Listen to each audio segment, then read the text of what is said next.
Hey, we had one person come into the meeting as number 5. I'm going to ask you to unmute, and if you could identify yourself so we could name you.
Good morning, everyone.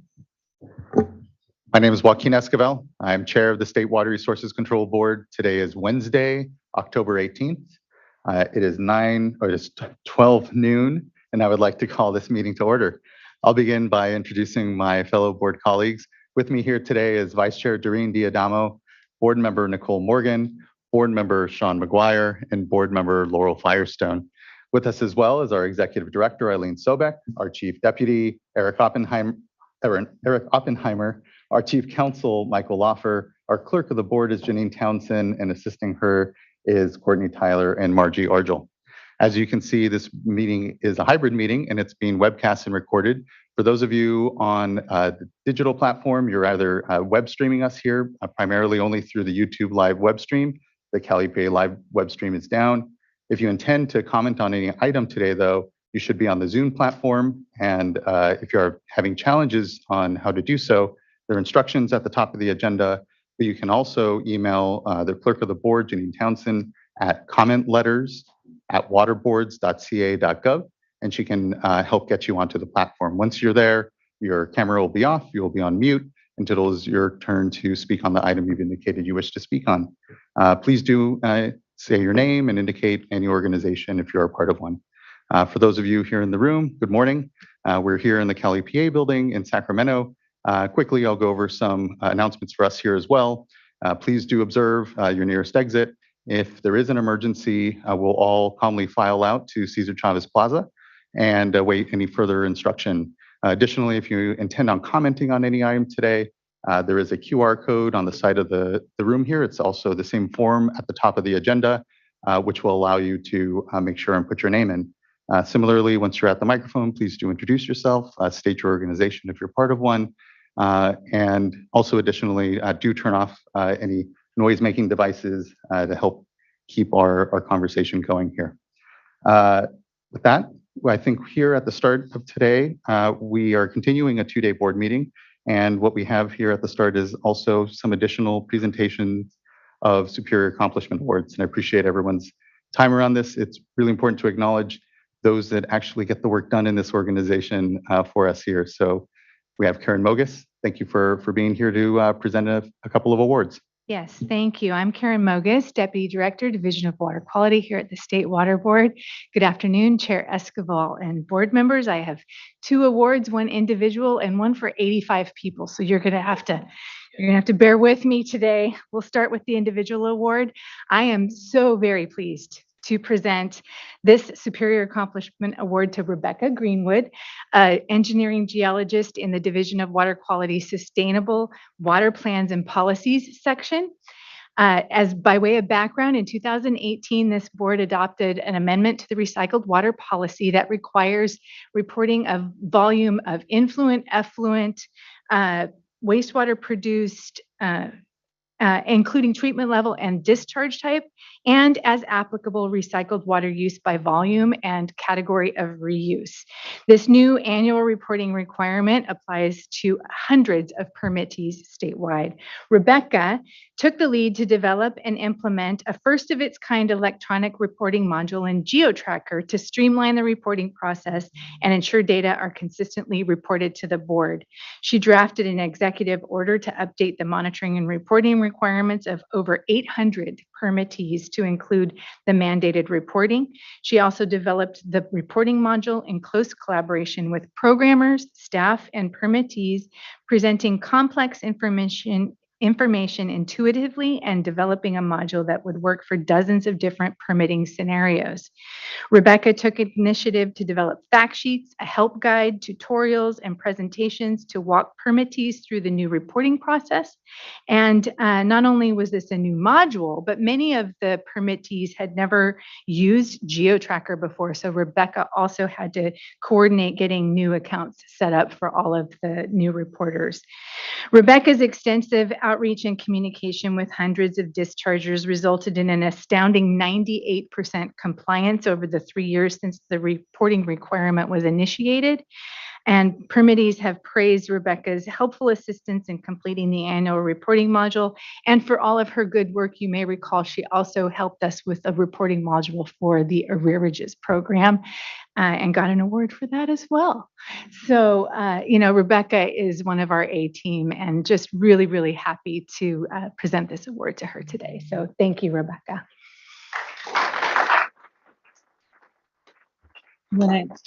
Do you want to do a quick law for picture? Okay, really. And as we gather for the quick photo, just I always talk about our ability to be a 21st century regulatory agency, and you have just completely set the bar in so many of our projects, and especially with the response rate like that. So thank you so much, Rebecca.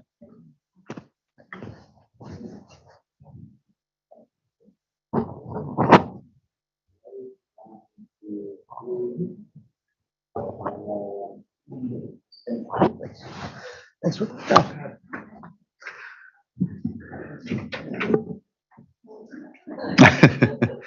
Yeah, no good deed goes unpunished.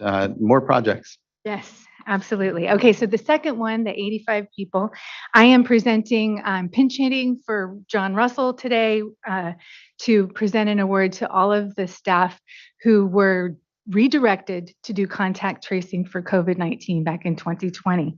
I am presenting on behalf of all of the regional board executive officers, as well as the state board deputy directors and office directors, all of whom diverted some of their staff for this purpose back in 2020.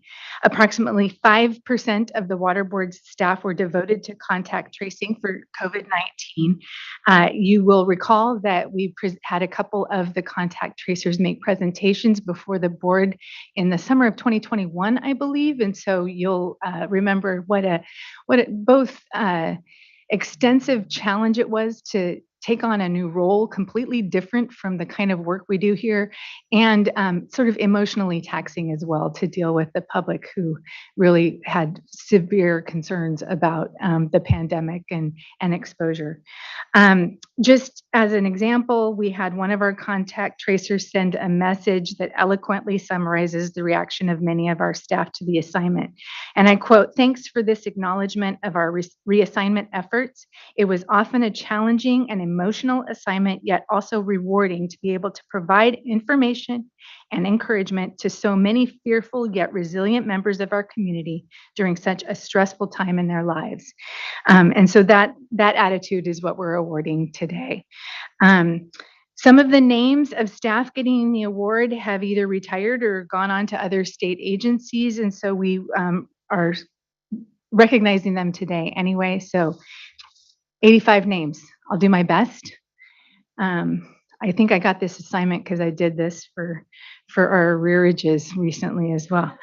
Okay, so this is alphabetical by first name. And so I have no idea some of these, whether they're at a regional board or where they are. So I'm just going to go through the names.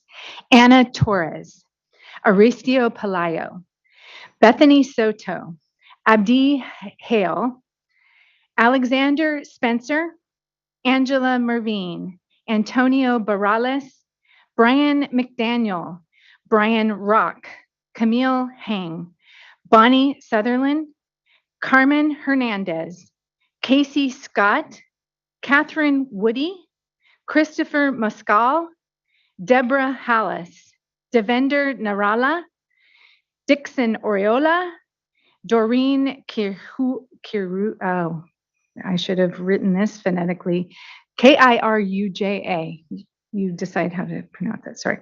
Dorina Godding, Elizabeth Thompson, Glenn Robertson, Heidi Lanza, Hien Tran, Holly Grover, James Smith, James Willis, Jane Jensen, Janice Chang, Janine Albertoni, Jasmine Ho, Jason Duncan, Jasmine Perea, Jeff Recht, Jenna Yang, Jennifer Hernandez, Jennifer Watts, Jeremy Barella, Jill North, Jody Ebson, John Collins, John Speth, Jovel Vossler, Juan de la Fuente, Catherine Dominic, Katrina Kaiser, Keith Elliott, Kenyatta Dumasani, Kimberly Chandler, Kyle Wright, Lorena Earls, Leslie Hart, Lisa Marzan, Xavier Green, Lori Schmitz,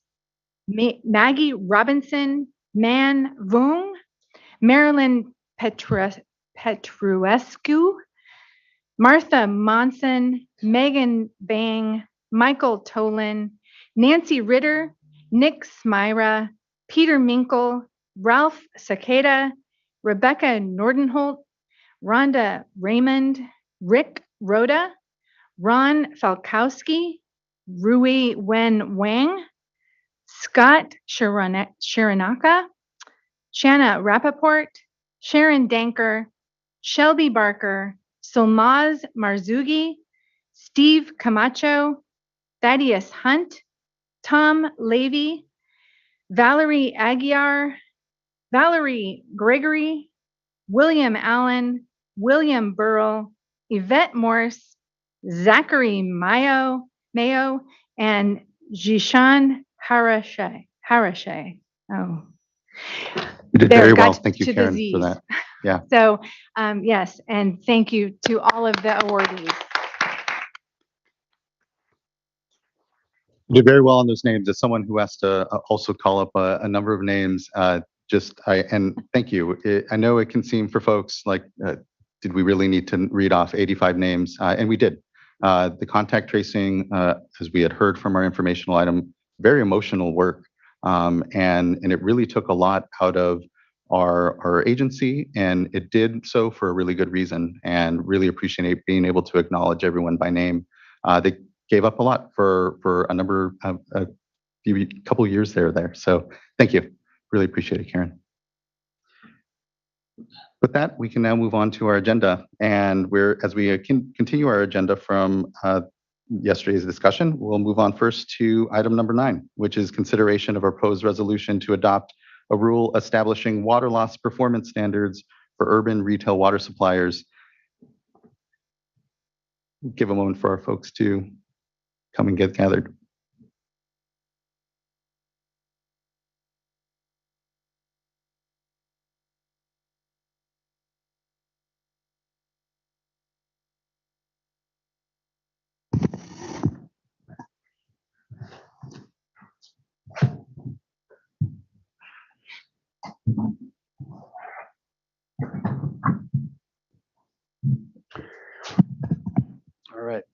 Good afternoon, Chair, Vice Chair, and members. This is item 9, Water Loss Performance Standards, consideration for adoption. I'm James Knockbauer, the Director of the State Board Office of Research, Planning, and Performance.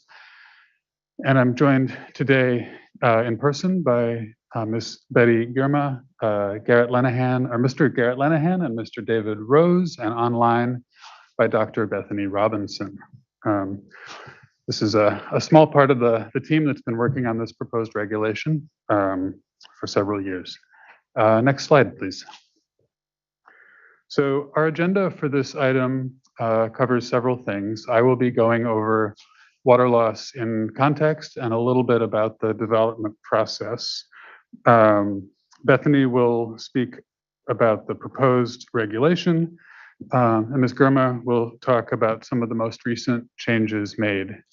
Then we'll return back to Dr. Robinson to go over recent comments, and we'll turn it back to you for a discussion. Next slide, please. So the state has a broad water conservation framework in place, and this will develop standards for each urban retail water supplier, which will contribute, along with some other elements, to an objective or a target for their water use for future years. That covers a range of topics, and water loss is part of that framework.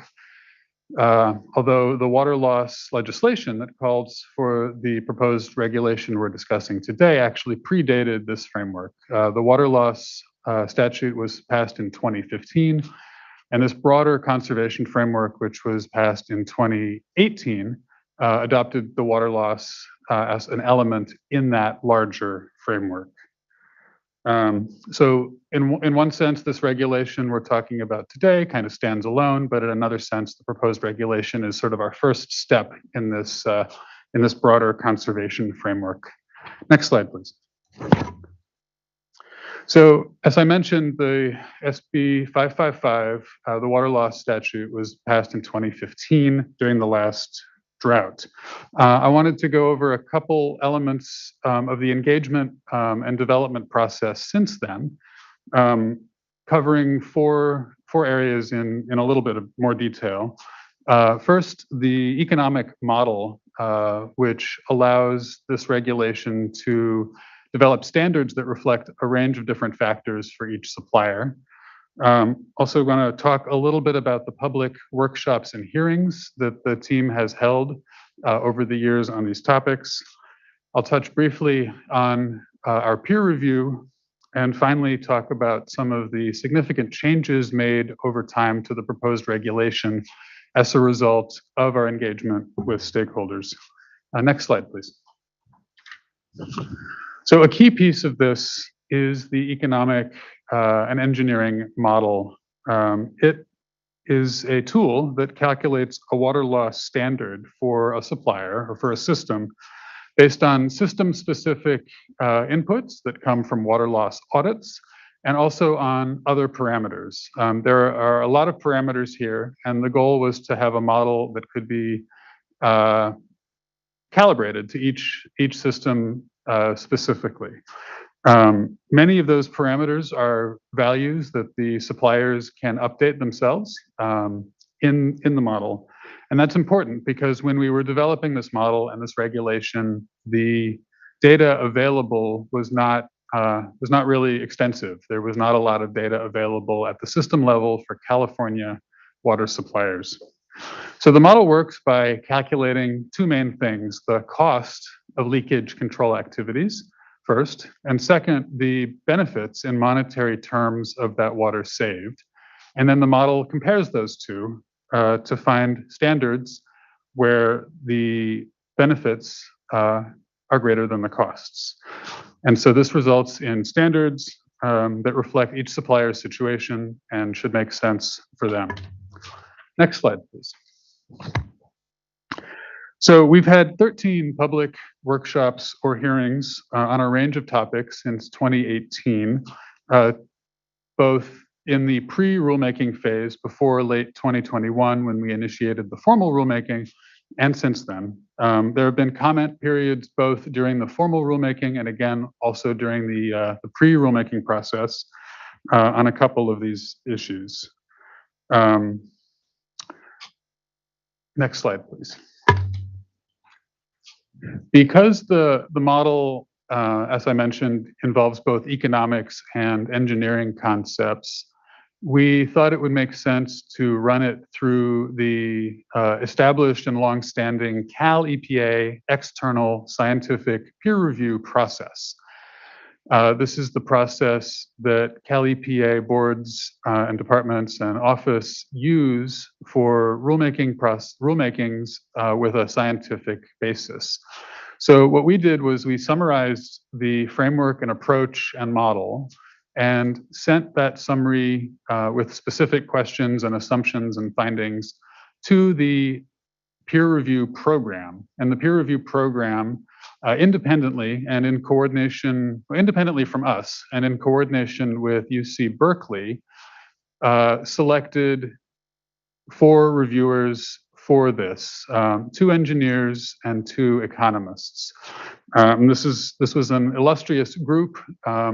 I'll point out Dr. Otzfeld, for example, has worked extensively in water loss control and published several papers in this area. So we got reviews back from each of these 4 professors, and those are posted on our website. We have responded to their comments and input.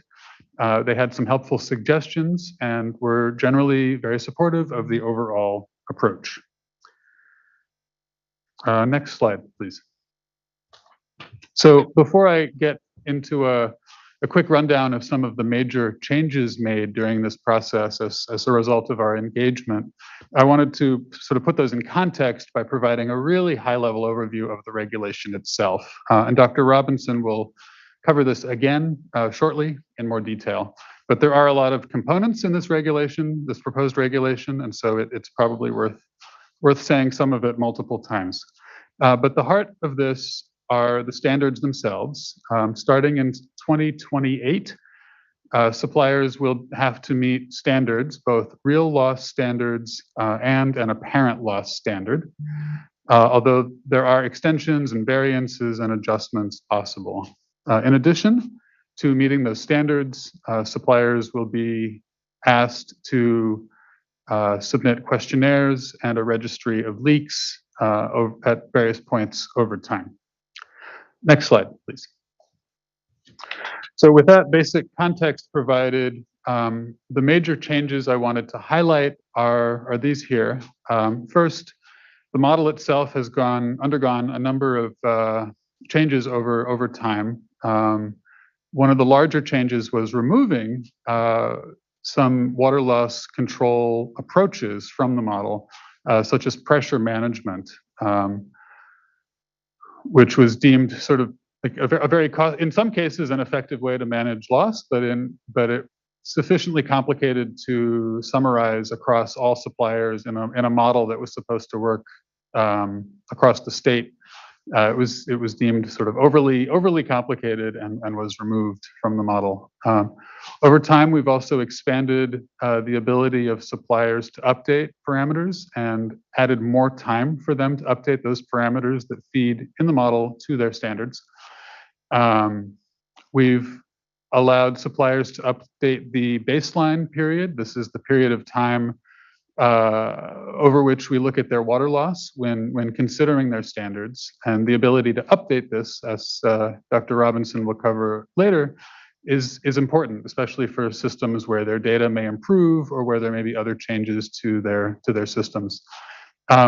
We've added an extension for systems that qualify, such as for disadvantaged communities, and we've also made compliance in the first period easier. Specifically, only 1 year must meet the real loss standard rather than the average of several years. And with that, I'll hand things over to Dr. Robinson. Next slide, please. Thanks. So we're just going to start by looking at this compliance timeline, which shows the due dates for each of the questionnaires and their updates, which are due in 2023, 2024, 26, and 27. So most suppliers need to meet their standards by January 1st, 2028, and the first leak registry is due January 1st, 2029. Next slide. Now I'm going to summarize the main parts of this regulation, starting with the real and apparent losses. Generally, real losses must be met by 2028 using data from 2025, 26, or 27. By default, real loss standards have a safe harbor of 5 GPCD, meaning that each supplier can have real losses up to 5 GPCD above their standard and still be in compliance with the standard. The real loss standard was developed using an economic model for which suppliers can request default data updates. An apparent loss inventory must be submitted by suppliers starting in 2028 if their average apparent losses are greater than their baseline apparent losses. Apparent losses will be evaluated whenever real losses are evaluated. And all of this is based on baseline data, which is the starting point of each system's water loss for this regulation. The default baseline data period is 2017 to 2020, which is the most recent data available. The 2021 data won't be due until January 2023. One outlier year can be removed from baseline data. Suppliers have the option to request a new baseline period if they have better data quality or their system changes. The board can also initiate baseline data period adjustments after 3 assessments have passed. Next slide. Off-ramp for suppliers with low losses. An off-ramp, which is an exemption from the bulk of this regulation and removes any requirement to reduce real losses, is available for systems with high data quality and low losses, defined as less than 16 GPCD. Meeting the off-ramp criteria will increase a supplier's real loss standard to 16 GPCD if it was below 16, and it exempts the system from future reporting requirements. Next slide. Variances and adjustments. Variances may be granted in the form of a compliance extension for adverse conditions or in the form of an increased safe harbor for suppliers that show the baseline period would not be cost-effective long-term. Adjustment requests may be submitted at any time and will be considered on the merits of the proposed change. Next slide. Questionnaires and leak registry. Lack of data has been an issue in developing this regulation, which is why the following reporting requirements were developed. This information will be useful to the board as we anticipate it's possible we'll revisit this regulation in the future. First, suppliers must submit a registry of breaks, repairs, and estimated water losses every 3 years, starting with data from 2025, 26, and 27, due January 1st, 2029. Second, suppliers must submit a data questionnaire by July 2023. Third, they must submit a pressure management questionnaire by 2023 with updates due in 2026. And last, suppliers must submit an asset management questionnaire by 2024 with updates due in 2027. Next slide. Consolidations. Occasionally, systems can merge or absorb new systems, and we developed this regulation to account for that. Any supplier that's completed a consolidation will have a period of 5 years before being given a new standard for any systems involved in the consolidation. The supplier must continue to submit annual water loss audits, incorporating the consolidated system into its own audit no more than 1 year after consolidation. However, for each year the supplier has no standard, it must do a leak survey at least as frequently as the previous period and submit documentation to the board within 6 months of the end of each year. New standards will be assessed starting 1 full compliance period after the new standard is assigned. Next slide. And now I'll hand the presentation off to my colleague, Ms. Garma. Thank you, Dr. Robinson. So we held a workshop on August 17th to discuss proposed changes to the regulation.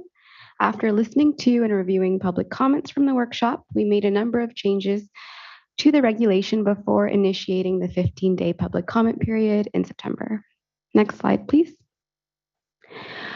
The first change was the definition of an urban retail water supplier. The final definition of an urban retail water supplier includes smaller systems with less than 3,000 service connections that are owned and operated by a larger supplier if they have at least 200 connections and they meet one of the following conditions. The systems are permanently interconnected, the systems are adjacent, or the supplier is voluntarily choosing to include that system in their water efficiency standard. This updated definition removed the requirement of sharing a local source and replaced the 3-mile distance between systems with the word adjacent. Next slide. Another change that was made was to the cost effectiveness variance. Suppliers that show that maintaining baseline real loss would not be cost effective long term will be able to exceed their standard by 10 GPCD and still comply. This is a change from the 5 GPCD safeguard that is provided for all systems. A variety of approaches have been considered over time for these suppliers, including using the economic model to calculate a raised standard. This final buffer of 10 GPCD was determined as the best approach for suppliers that show that maintaining baseline real loss would not be cost effective long term. Next slide, please. Another change was the adjustment process for baseline data. In the previous version of the regulation, staff could initiate an adjustment process for baseline data after 10 years. This has now been changed to 3 compliance assessments rather than 10 years, linking the adjustment process with compliance periods rather than just a time period will make it easier for staff to review data and track it over compliance periods. Allowing staff to update the baseline data is important because if a supplier is able to improve their data over time, having a new baseline period will allow their standard to best reflect most up-to-date system characteristics. Next slide.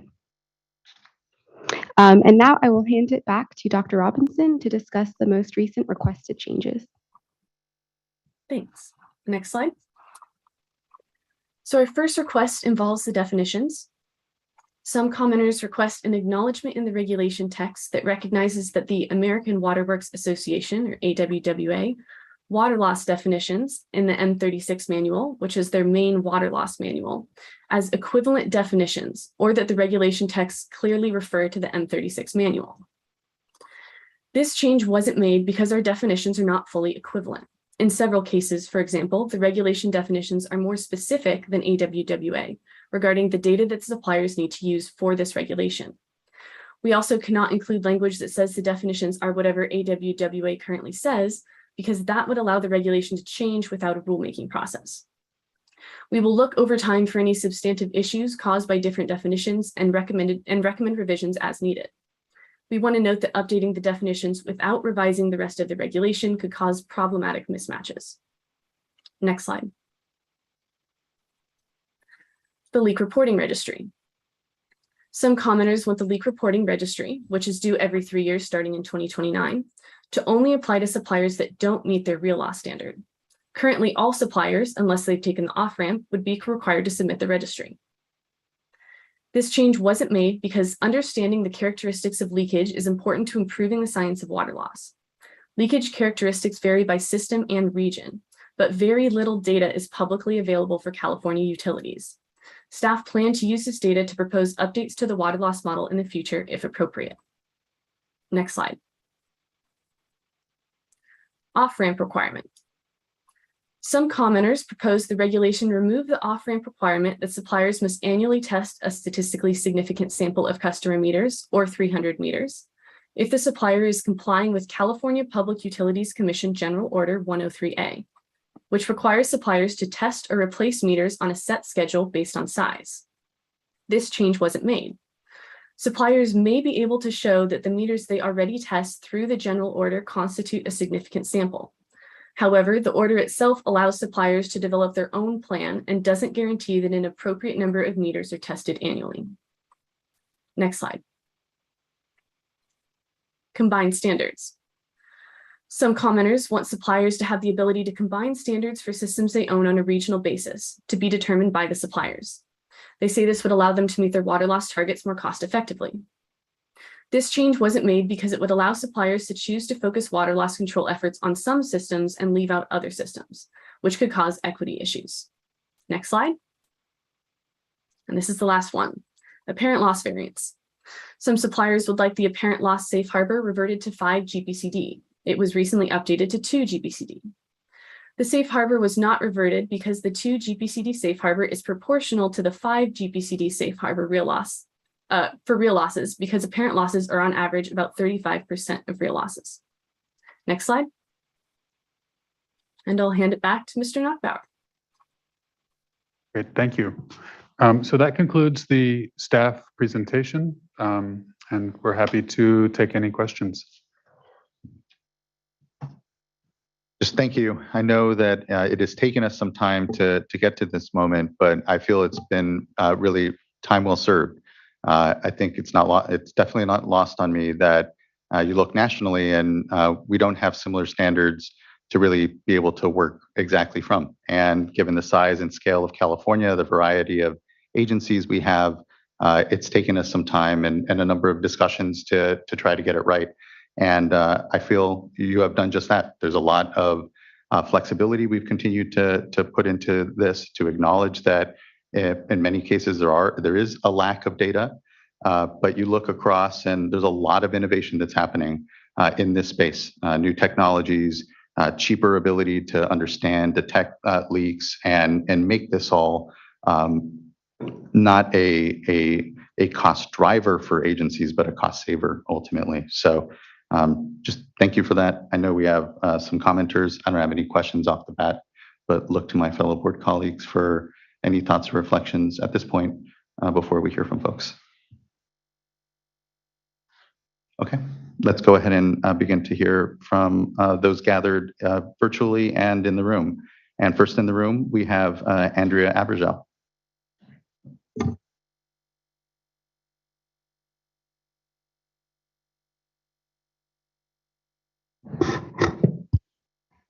Hello. Good morning. I love going first. Or afternoon. Good afternoon. I love going first because then I'm done.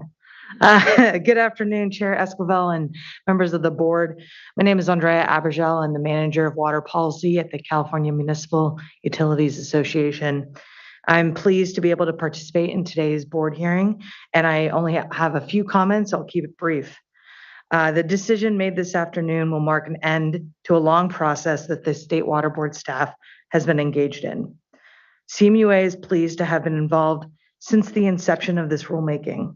While I myself have not been involved for only the last couple of years, my predecessor and my colleague at CMUA were at the forefront of shaping this regulation back in 2018. CMUA would like to thank staff for the communication and for incorporating our concerns early on. There are certainly outstanding pieces to the urban water use objective puzzle, but water loss is a significant step in achieving legislative goals from 2015 and 2018. So CMUA is supportive of where the final regulation stands. We saw many changes made from the version released in December of 2021, and we're satisfied with how staff addressed our concerns from our coalition comment letter that was submitted in February of this year. There remain a few concerns that we submitted comments on last month that were not addressed in this final regulation. We kind of went over them briefly earlier, but the comments that we had remaining were excluding small water systems serving under 3,000 connections from the regulations, adding a reference to AWWA M36 manual in the definition section, adjusting the apparent loss buffer back to 5 gallons per connection per day, and triggering the leak registry to when suppliers exceed their real water loss standard. However, we're very supportive of the board adopting the regulation as it stands. We're hopeful that as data improves and systems begin implementing these regulations, the board is amenable to evaluating the regulation and economic model as needed.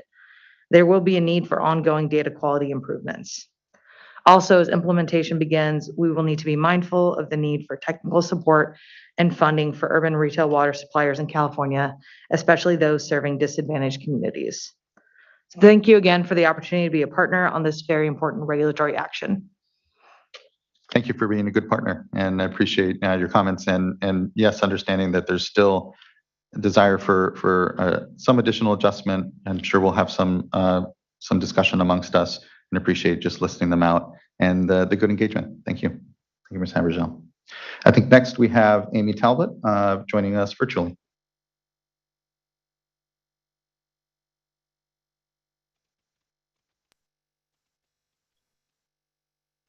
Hello, can you hear me? You can. Good afternoon. Great. Good afternoon, everyone. Board members and staff. I'm Amy Talbot with the Regional Water Authority's Water Efficiency Program Manager, and I've also been the Cal Nevada AWWA Water Loss Committee Chair and the Aqua Water Loss Lead for the last several years. I just wanted to acknowledge all the hard work that we've all done over the last couple of years to get the regulations where it is today. I also want to acknowledge the commitment of State Water Board members, State Water Board staff, and water supplier staff and representatives that have dedicated their time and effort to the regulation over the last couple of years as well. Setting system-specific water loss targets at this scale is largely uncharted territory for the United States and is not for the faint of heart. While there are still some outstanding fundamental issues with the economic model and small systems that need to be addressed at a later date, I want to acknowledge the numerous changes that State Water Board staff have made to the regulation in response to the water suppliers' concerns and requests. These changes improve the feasibility of successful implementation of the regulation. While success of this regulation likely means different things to different people, for me, success means cost effectively reducing system water loss in the state of California while improving supplier audit data and improving staff water loss knowledge over time. Success also means appropriately weighing reducing water losses in the context of the larger Senate Bill 606 and AB 1668 conservation framework, acknowledging that suppliers not only have water loss requirements, but other customer-focused requirements to consider in terms of budgeting and staff. And to that point, we will continue to request the state joint suppliers and customers in helping to fund implementation and technical assistance for the water loss standards and the broader ambitious package of water conservation and efficiency goals. Ultimately, my hope is that the entire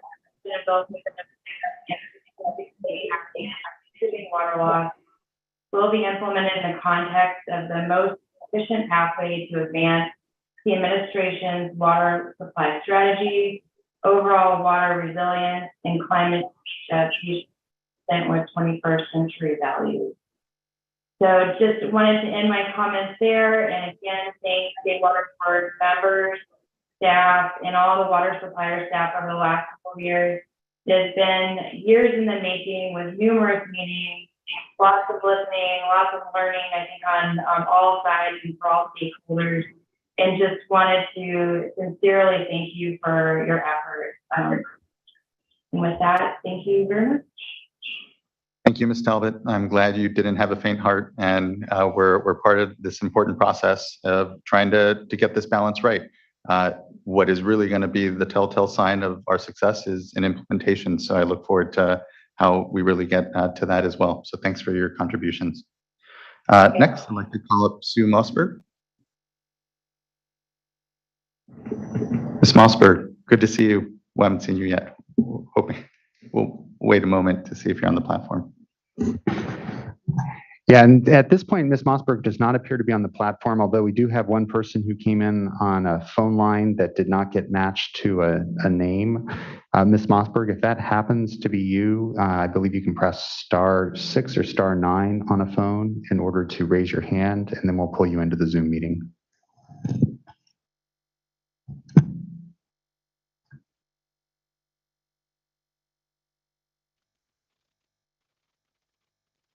Okay, we'll move on. And Ms. Mossberg, if you're viewing through the live stream or otherwise, we'll just get to you when you come back. So thank you. Next, we'll go to Dave Bolin.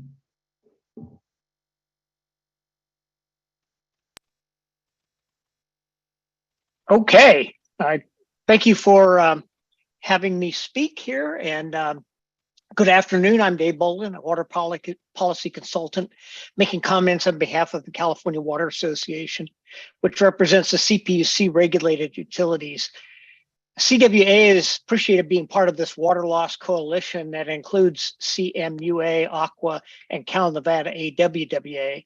And we've submitted comment letters in the past with that group, and appreciate their willingness to work together. First, we want to thank the board members and the staff for the process and the changes that have helped refine the regulatory text and the target setting process. And overall, we're broadly supportive of the regulation. We appreciate the collaborative effort that's taken to get to this point, and we look forward to the way it will be refined in its implementation. Like others in the coalition, we continue to maintain that the regulation should explicitly exclude all the small systems below 3,000 connections, and we provided the rationale for that.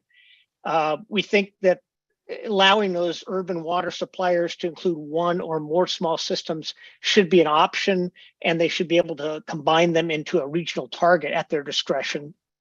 We think that that would result in a more efficient, cost-effective means for implementation.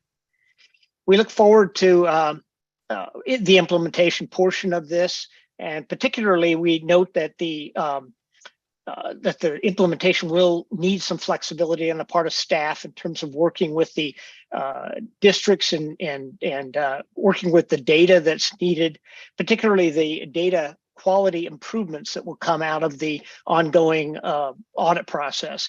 And we continue to note that there'll be a need for implementation funding, especially for these smaller systems where leak loss reduction may be a bit of a burden and the cost effectiveness will be a struggle.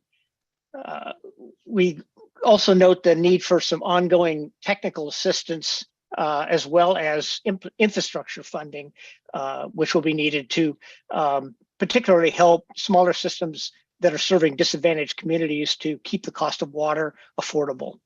Thank you for this opportunity to comment. Thank you for your comments, and good to see you again, Mr. Boland. Thank you. Next, I'd like to call up Natalie Pawlowski. Hi, I'm Natalie. Hello. I'm Natalie Good afternoon. Pawlowski, representing California Water Service, or CalWater, and its water loss auditing and control program. CalWater does acknowledge the board's collaborative and ongoing leadership over these past many years, and we appreciate this opportunity to request modification to the proposed text. CalWater is the largest water utility regulated by California Public Utilities Commission, or CPUC, and provides water service to approximately 2 million customers, Californians specifically, through 500,000 service connections. To comply with California Water Code 10608.34, CalWater annually compiles and submits 49 validated water loss audits, one for each of our public water systems.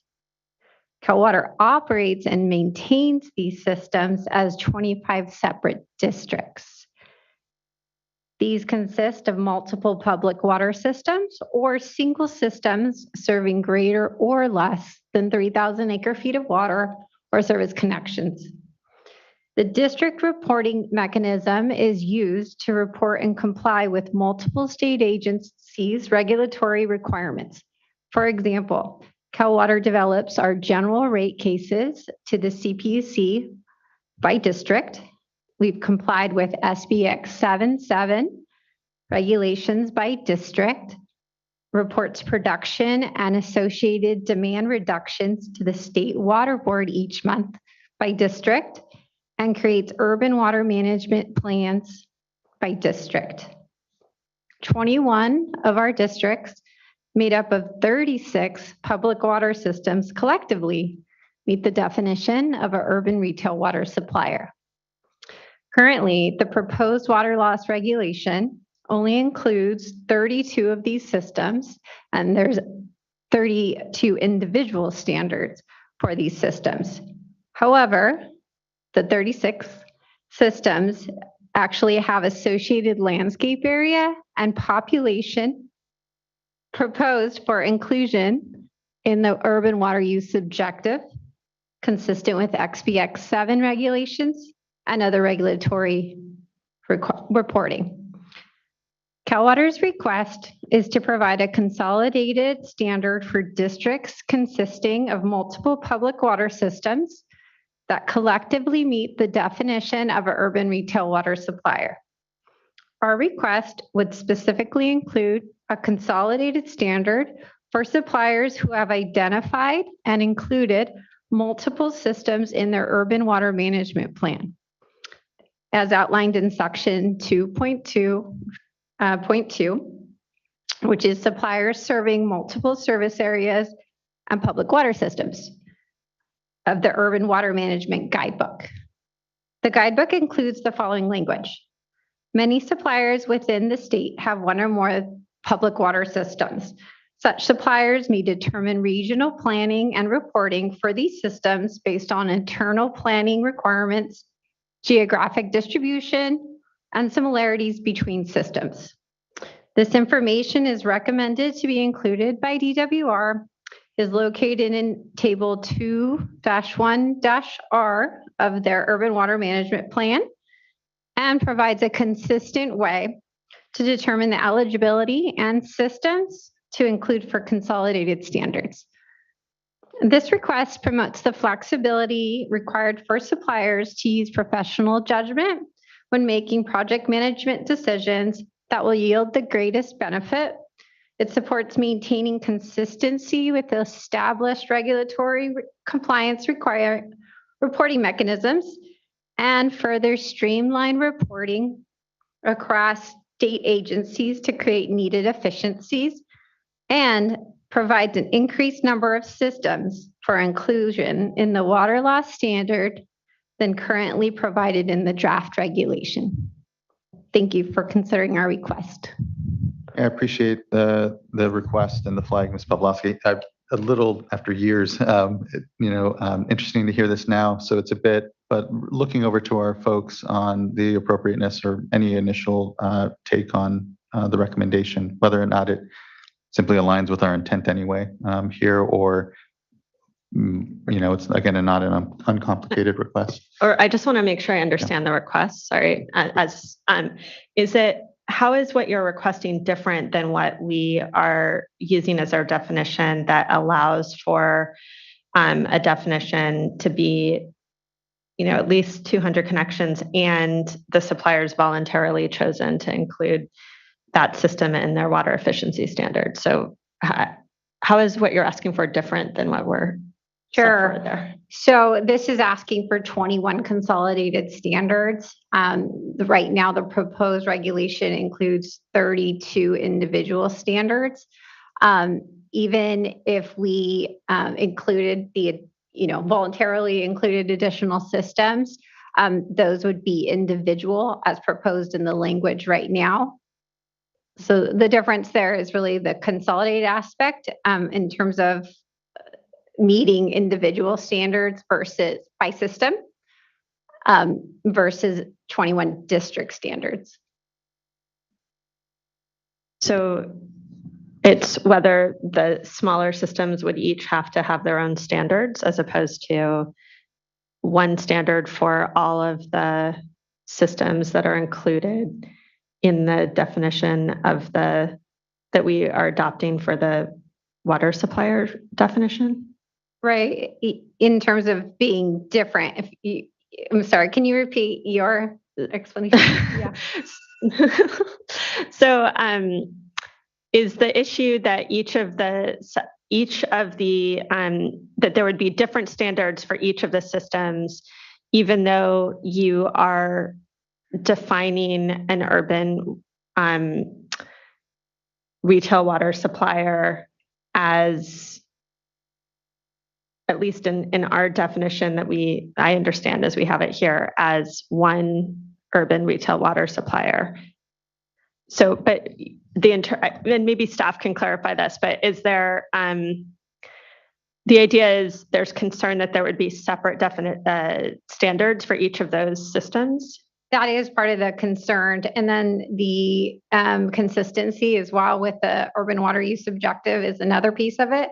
But if we were to have one district, for example, with individual standards for only 4 of those systems, and then it leaves out an additional system, it doesn't allow us to expend the same budget and get, in a sense, the credit for that work that we're doing already.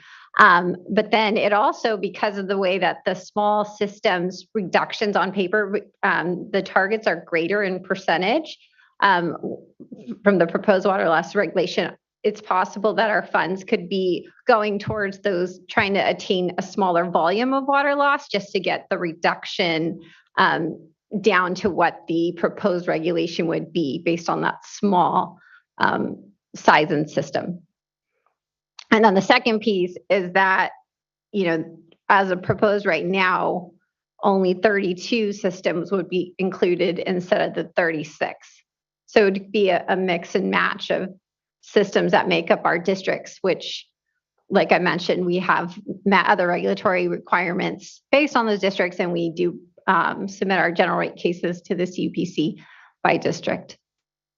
And the urban water management plans are by district, and that would be a different number than what we're talking about here. I'm still confused why that would be, because I thought that, because we're saying that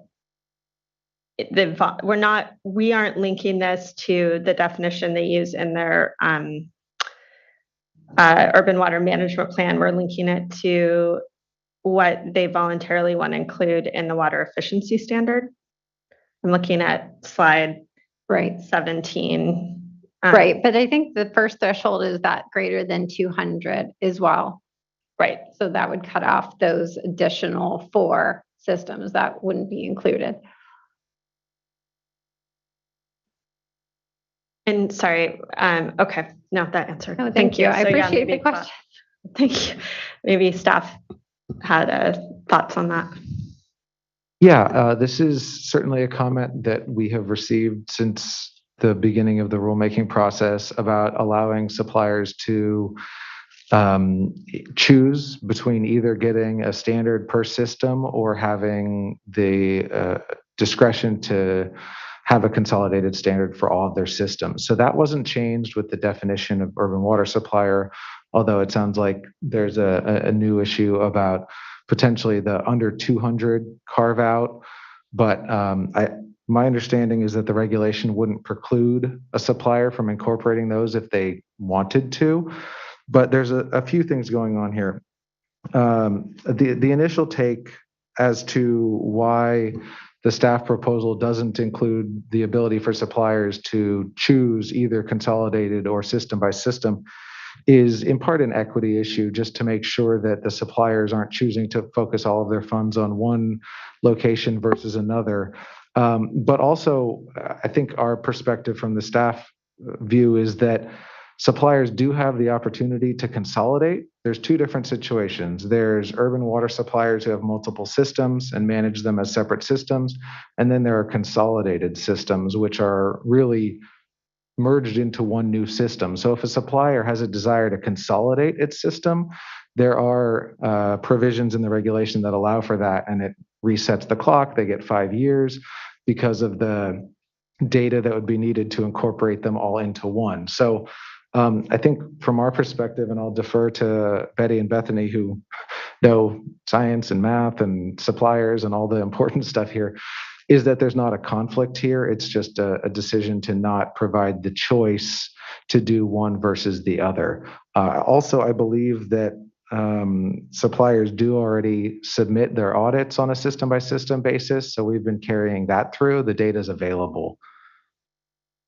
And I don't know if Bethany or Betty or anybody else has more to add for that perspective.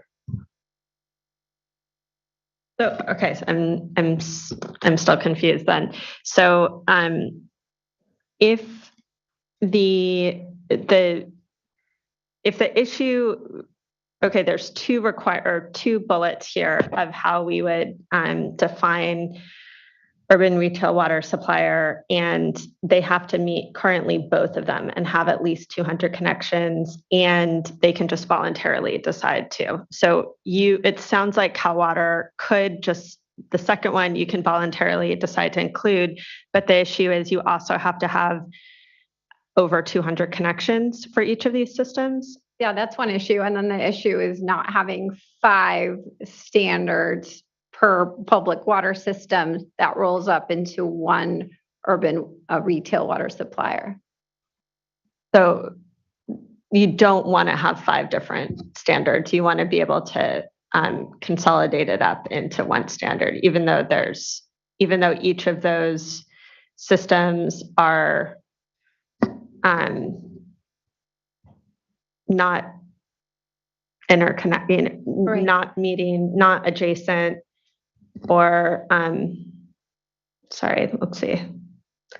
Right, hydraulically just discrete. Right. Right. So we have the water loss audit based on the audit so that we can align with that that requirement. But if you think of an urban retail water supplier by district, then we're asking for one consolidated standard by district so that we can focus our energies holistically and focus on the volumetric reduction of water loss versus chasing a water loss on paper that might have a 50% reduction when it's much of a less volumetric water loss reduction, just because those small systems, less than 200, have data that can sometimes be flawed or not as strong as our larger water suppliers or public water systems have in terms of using the audit for proposing and creating programs associated with the But I'm still sorry, I'm still Yes, confused why you couldn't just voluntarily include those together as long as they're over 200 connections. So if we do, and I guess the definition of consolidated would be helpful, because when we think of a district, we think of one entity, but with the audits, they're hydrologically discrete, and so they're not thought of as one entity. And there's sometimes not a way to physically connect the systems if they're miles away from each other.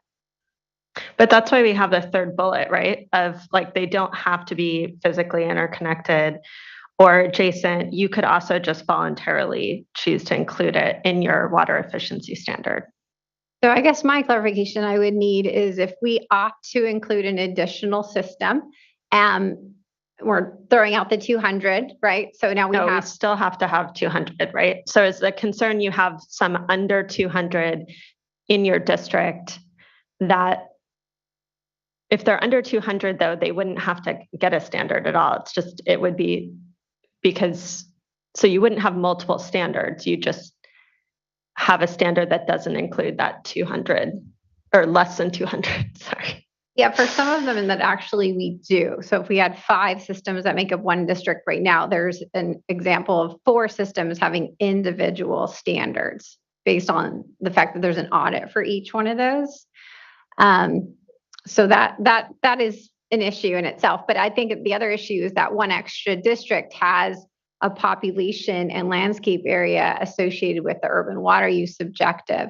So we're trying to make sure that we're prepared to comply with the overall objective too, so we can comply. Right. Yeah, compare apples to apples. I'm still missing something. So I don't know if staff can clarify, but why wouldn't you be able, why wouldn't that be included as one urban retail water supplier if Cal Water is choosing to include those in their water efficiency standard together, even if they're not physically connected or adjacent, because they want to have that consistency?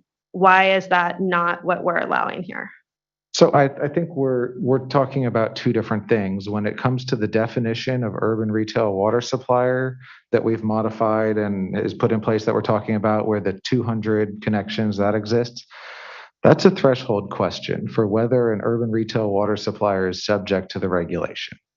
And so in response to comments made at the prior workshop and at other comments we've received and input from the board members at the workshop, the staff have proposed this 200 really small system carve out that those systems don't go to the threshold for whether an urban retail water supplier is subject to the regulation.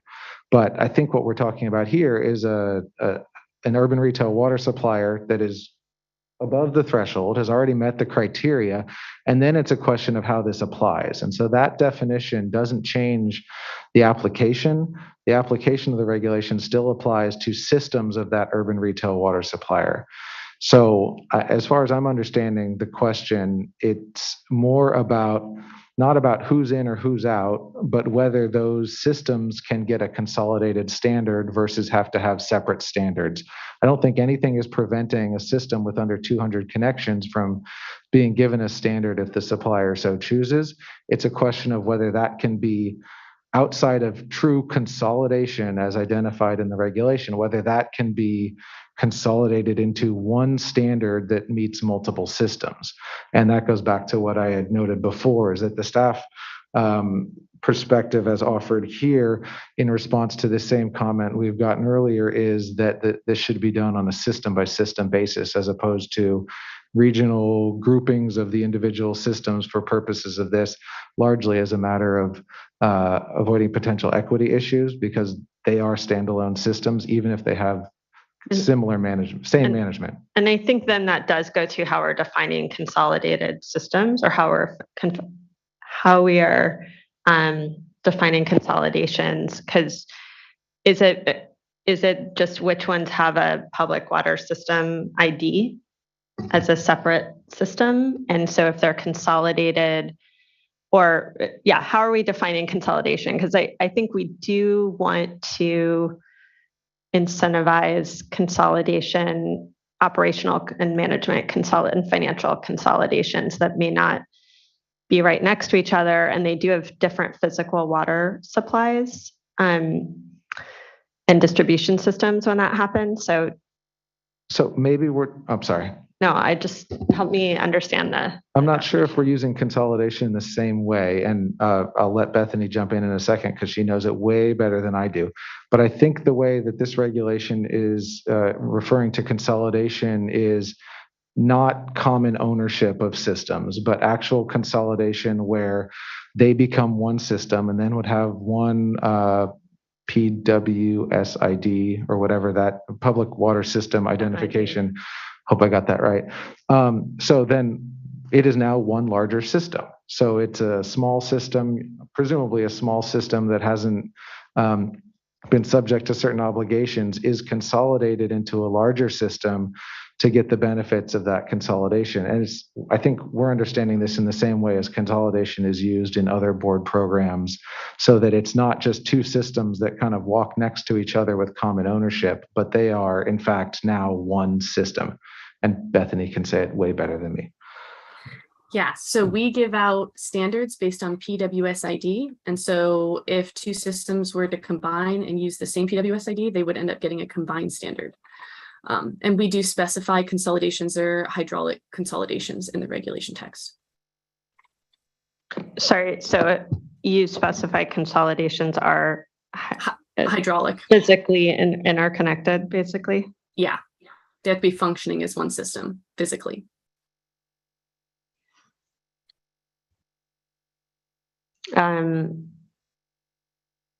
Okay, I want to think about that a little bit more because I think there's sort of a spectrum there. I understand that, you don't want to just have one. I don't think it should just be a Cal water system all over the state should have a single standard. I don't think that's where we want to go. But on the other hand, there may be situations where there's not physical interconnection, but they really are operated as one system, but still need to have a, but I think that I don't know this, so maybe staff know this, but just that the public water system ID it does seem like that is physically different because you need different ones for different sources. So I don't know. I want to think about that a little bit more, but if other board members have comments. Thank you, Board Member. Board Member Guire. Yeah, so thank you for raising this issue. It's something that's been on my mind from the very beginning of the development of this regulation, because we do have the enviable task of going first here with the water loss regulation, and we have the rest of the water use standards to come, which you mentioned, wanting to ensure that there's consistency there. So to tee off your question, Board Member Firestone, as well, this notion of consolidation, one system that's physically connected or interconnected is one thing. I think how investor-owned utilities work often is there's essentially a functional consolidation or functional management of them, in that they have one rate base in a district. And can you just clarify that and maybe explain? So Yeah, that was, I'm getting it right. no, that's excellent. I was actually had that note because those smaller systems do benefit from being part of the larger system where we can deploy our resources, the staff, the same rates, for example, to those smaller systems that might not, they may be severely disadvantaged, but you're right on in terms of it being a functional consolidation because they do benefit from being part of the larger group. And so it's interesting if you would think of one public water system spanning a larger geographical area, but the supplier knows the system and they choose to do leakage reduction management in one area of the district because they've used their repair records, they understand their main replacement program. They're focusing on just one piece to get a greater volumetric reduction that then we benefit from meeting these targets, for example. You could think of other areas that are being left alone, right? Not, gone after to reduce leakage. And I guess in our area of the idea of getting a consolidated standard would allow us to make those professional judgments internally based on all the work that we're doing. We do have a very active and water loss auditing control program. I could tell you about our pilots if we have time. But that does help us to make those strategic decisions to reduce our water losses to the greatest ability, and keep our rates affordable to our customers, of course. Okay, thank you. That's helpful. And something that's really important to me is ensuring we have as much consistency and continuity, I guess, if you will, between this water loss regulation and the water use objectives for the overall water use objectives that we'll likely be adopting sometime next year. And this is a topic that has come up multiple times before. And my understanding was that the intent was that there would be large consistency with DWR's definition of an urban water supplier. So can you just share with me your perspective or your understanding of how the other objectives will be set for your utility? Will they be different will they be by district? Will they be by public water system, or do you not know yet how that is intended to go? Yeah, they will be by district. And that's why I mentioned that we complied with our SBX 77 regulations by district, because in our urban water management plans in that table 2-1-R that I mentioned, we identify all the public water systems that make up the district or the urban retail water supplier. So the 36 systems that make up the 21 districts that qualify as an urban retail water supplier. As of now, DWR has proposed landscape area and population for all of those systems making up the districts, if that answers your question. It's almost like we need a flow chart. Yeah, we do. We do. I love flow charts, but thank you. Like Board Member Firestone, I think this is something I need to think about a little bit more, but that really does help. Thank you. And we also did submit a proposal in February of 2022 with our customized inputs and combined standards using the December of 2021 initial board proposal text that will provide additional detail of our breakdown. Vice Chair. So I wish that we had an opportunity to drill down on this a little bit more in the past. And I know when it did come up, I was concerned about the equity piece. And so although, as you're saying, from your perspective, if they're functionally consolidated, you'll use your own best judgment. But the concern, I think, is that, there may be certain communities that just get left out. And so I'm looking for, is there a way to thread this needle so that we don't end up with an unintended consequence, impacting certain systems that otherwise would get some fixes, taken care of, but still provide for some flexibility. And I just don't pretend to know how these systems are managed to begin with. So is there a way to, because I think there's, regionalization with a capital R, and there's regionalization, small r. And so are there system efficiencies that can occur with the separate standards that your suppliers could still take advantage of? And if not, is there some flexibility that we could allow for in the reg, so that you would have that additional flexibility. So it seemed like it was a question to me. For both. In the, Yeah. yeah. So I think of a leak survey being an example of being able to conduct a leak survey on the district versus just one system that we see has a greater reduction percentage as an opportunity to capture the benefits and make sure we're not leaving anyone out. And I think on the flip side, if we were to go after the small systems, thinking there's a ton of water loss opportunity, and say the larger system has a maintained status, then we're missing out on the volumetric opportunities. But we do think of our districts as one entity. We do think of our ratepayers as our customers. So our goal is to maintain that reliable water supply and just consistent affordability to our systems, our company as a whole, really.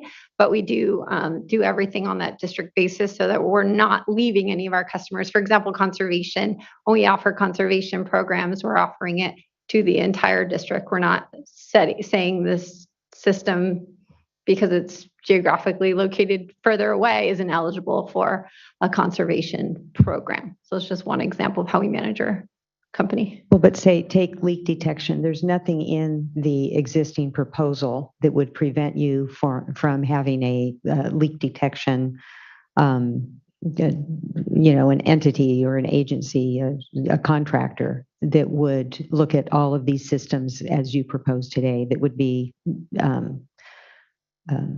consolidated for purposes of this reg. So, I mean, based on the experience that we have from one of our pilots, for example, we're using satellite to take an image of the entire district to then focus our efforts from boots on the ground leak surveying to pinpoint and focus our efforts so that it's strategic. So we're getting an idea, we're getting a snapshot of what's going on the district wide, and then we're going after where we think we could find those leaks more effectively. And sometimes we've found that we need to walk the entire system. It's not, this technology isn't there just yet to get us to that focus. So I think it's all, we're learning as we go. I know we will have pilot findings very soon from our proactive water loss detection work. But I guess just to reiterate that, our customers it's important for us to keep that rate affordable for the entire district base. And we wouldn't want to just distribute funds to our smaller systems or our larger systems. We want to think of it as one entity. Yeah, well, you can think of it as all those systems meeting one standard as opposed to, but I think, I appreciate the flag. I think I need to think on it more, but I'm erring right now on the side of not adjusting at this point. But I think we'll all continue to think about this item. We do have additional comments. If I could just weigh in, yes, please, briefly Mr. on the connection to the water use objective for the future water use efficiency regulations. We haven't written those regulations yet, so we don't know exactly how it's going to work. Water loss will be one component of the water budget for the water use objective. It'll be a relatively small component in my estimation. I'm confident that we can figure out a way to develop a crosswalk between systems and suppliers for that purpose. I'm not, diminishing the other comments, but for that one concern, I don't think that's going to be a big hurdle for us to figure out how through the regulation to create that crosswalk. So that was one of Board Member McGuire's questions that he brought up earlier. And then I think you all get this, but fundamentally, the reason we're recommending as staff that we keep it at the system level is because when you start aggregating things, you average them out. And we're just looking at a higher resolution geographic area to set the standards at. So if you happen to have one, very leaky system, you can't avoid dealing with it if it's among other systems that are very, very tight. And the average would bring your standard, below a certain level. And so it's just a way of basically having a more refined geographic scale in terms of setting and looking at the standard. But I do understand the concerns that are raised too. And I think there's pros and cons of both. Yeah, I was just going to make mention. I think it's important to remember as well that I think it's really with the IOUs here that we're mostly talking about this situation. It may be as we see more managerial consolidations on, say, a public system side or some other entity side, we might start to see more of this be an issue. But I think it is kind of within the space. I would ask actually, Ms. Blavatsky, when it comes to the way the systems are run, under your jurisdiction under the PUC, your rates are all kind of one, but are there other data points or other ways in which you're regulated that are more at that system level, or are we really that kind of far a departure here from having that be the case with this standard? Have the SPX 77 had specific targets for our district. So when I think of Cal Water across, there wasn't one. It was definitely by district. So we had those, really we do create 25 urban retail water, urban water management plans. But the audit really does break it down to the public water system level. And initially, in 2015, we started the process by doing the 21 large system audits. And then years later, with the new interpretation, went back to catch up and made sure we did all of the audits. So that's why the 49 water loss audits that we submit every year. That's helpful. Thank you. Board Member Firestone. That was what I was going to ask as audit, just to remind me. So the audits, you're submitting audits for the physical systems, not by district right now, right? And so you're looking for the ability to set a standard based on district, because that's what you have urban water management plans and maybe other things, I'm sure too, but submitted on. Right. And then based on established regulatory reporting mechanisms, and then just the validity of some of our small system audit results as well. I think it's going to be more helpful to make a program decision at a district level. Board Member Morgan, apologies. Thank you. Just want to, I too appreciate this discussion and just agree with the Vice Chair, just, of looking for a way to thread that needle.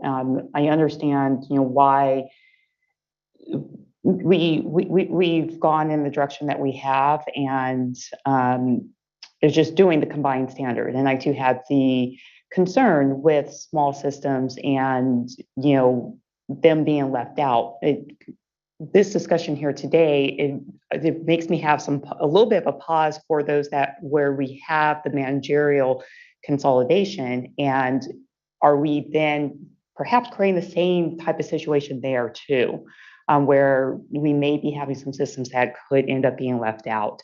And so just as we move forward with I know we have other regulations that are going to be coming up, and just, that haven't been written yet, but just thinking about that as managerial consolidation, how does it fit into this? Because my understanding, especially, at least with this here, the methods for doing water loss, they are not made for small systems. And I think that's some of the concern that we're hearing right now, is that it is really created for larger systems. And so the numbers, they're valid for larger systems. And so when you do it for a small system, and so if you were doing individual, that the data, that the results you get, it's not valid. It's not as strong of data. And so and that's where the comments previously is about cost effectiveness, and how is it, how do you implement a program where you're not getting as valid of results? And so you're somewhat creating inequities there. And so again, it's like, how do we thread that needle to where we're not inadvertently creating inequities, and we're making sure that we are having a cost-effective regulation, and we're thinking about these different types of systems, especially as we continue to move forward. And there's very much so the potential to have more systems that are managerially consolidated.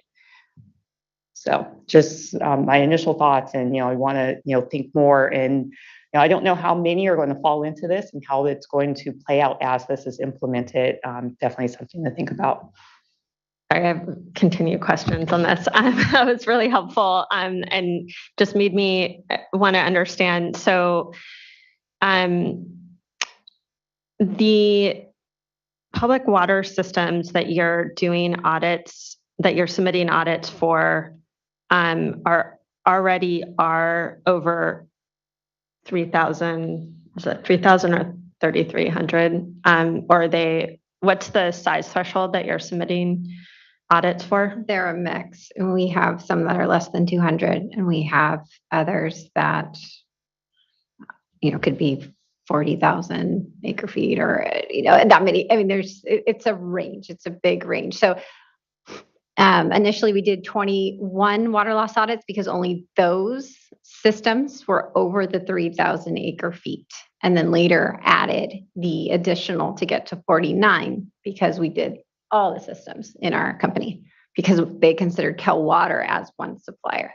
Right. Oh, interesting. Okay. Right. And So so this you're is the next distinction of supplier. And so the board member Morgan's one of your points around data quality. So what are the data quality and usefulness challenges for audits, say for smaller systems by either definition? Just give me a sense of that, somebody. I don't know who wants to answer that.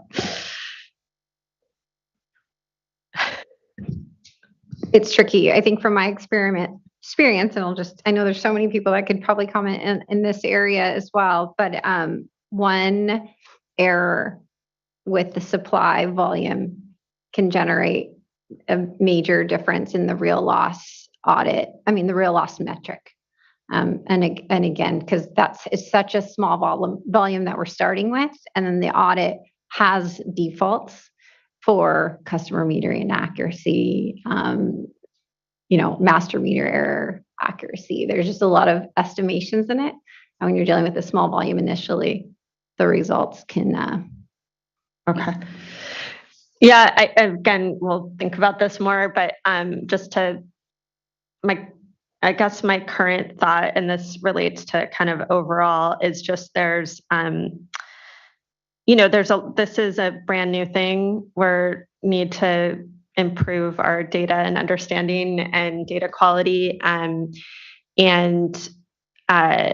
So I think Board Member McGuire and I were talking about with some of the stakeholders on just having some kind of a check-in and learning on how things are going, and especially with this question of, if we're trying to balance the need not to have kind of these pocket systems fall behind because it's averaged up with a larger system, but there's also data quality and error things wrapped up in that. Then again, just would want to have. I know there's a lot of opportunity to improve data in the overall regulation that we're going to be adopting today. So there's lots of chances to try to correct things, but this one does seem like, again, something would be nice to have a check-in on. So just as we talk about how, having some kind of a check-in on how things are going on whether it's the economic model or the audits and sort of data side. I think looking at this issue, particularly for the small system audits and standards, is one I would want to also check in on. But I mean, personally, I'm leaning towards, at this point, continuing to keep it at the individual public water system level, because that's what we're getting audits on. That's, and I think we can get at the, to Mr. Oppenheimer's point, I think we could make sure that we're getting at the overall efficiency standard or objective. We could get it. We could not have that be conflicting. But I guess I'll just say the piece that for me is I'm always trying to think about, which I think we really want to be encouraging managerial consolidation, that in practice, a lot of the IOUs like Cal Water are doing by having these districts. And we really want to encourage that and have folks that are part of that feel all part of one system and have the same practices, policies, management all be applying to everyone.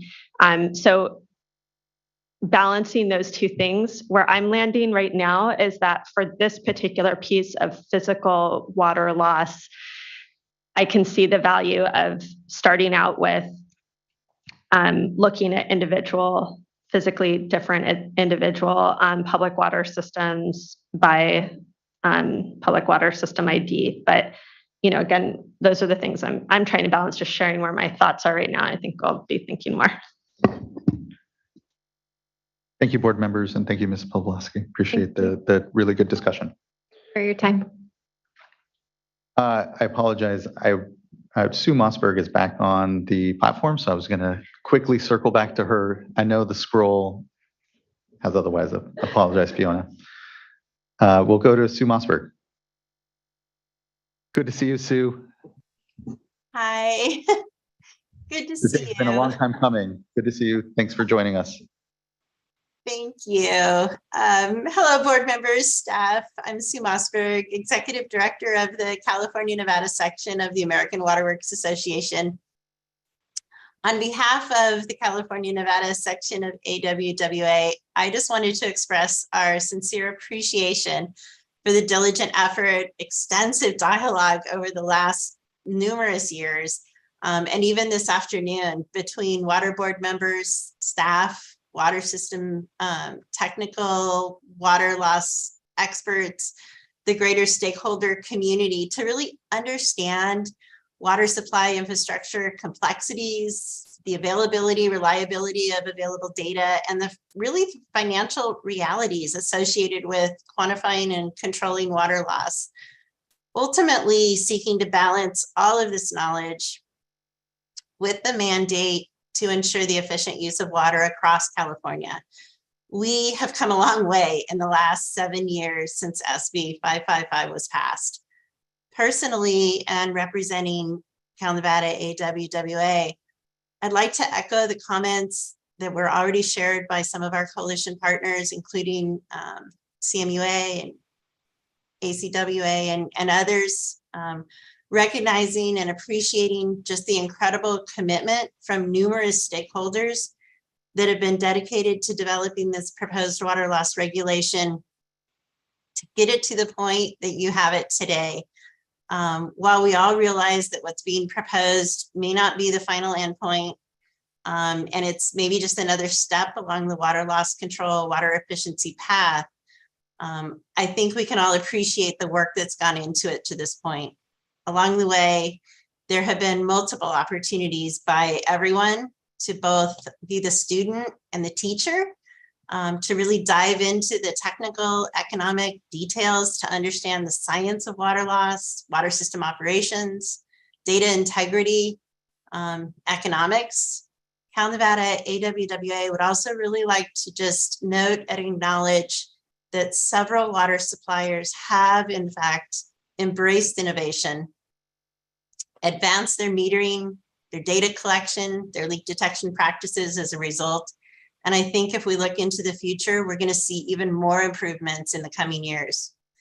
We look forward to continued collaboration to ensure the success of this regulation, provide relevant technical training, as well as advance overall water resiliency and climate adaptation strategies in California. Thank you. Thank you, Sue. I really appreciate what has been your leadership role in bringing folks along, continuing to provide an opportunity to provide consensus and build consensus here, and being a champion as well on the innovation side, and acknowledging that there's, and as we saw in Copenhagen, there's a lot of technologies out there and a lot of passion around actually driving water loss in the international discussion as much as it is here within California and nationally. So thanks for contributing to that and for your comments. Thank you. Next, I'd like to call up Fiona Sanchez. And I believe our last commenter then will be Chelsea Haynes. Hi, good afternoon, Chair Escobar and board members. I think we'd just like to, Fiona Sanchez with Irvine Ranch Water District, and we would just really like to thank you and your staff for all of the efforts. As other people have mentioned, this has been a long haul, and we know that a lot of modifications have been made, and we really appreciate the time and the efforts of your staff to listen to our concerns and work to address those in addition to those of other stakeholders. So just want to express our appreciation for that. I have two comments today. One is that we very much appreciate the modifications related to benefit cost ratio and variances that were incorporated. And we would like to request a small clarification. It would be on page 16 of the text in section 982B1. In that section, it talks about the present value of net benefit. And elsewhere in the regulation, we talk a lot about benefit cost ratio and that related to the economic model. I think it would be very helpful, a very minor clarification that after it says, if the present value of net benefit over 30 years is negative, and I could also see, i.e., the benefit cost ratio is less than 1. It's the same thing, but I think it would help avoid misunderstanding in the future and just really clarify that. I've mentioned this to your staff, and I think staff is amenable to that clarification. So that's one comment that we would make. Our second comment, and as we've heard today, I think we've heard staff mention that there's, and we know in the regulation, there's a lot of data that's going to be requested because we are on the frontier.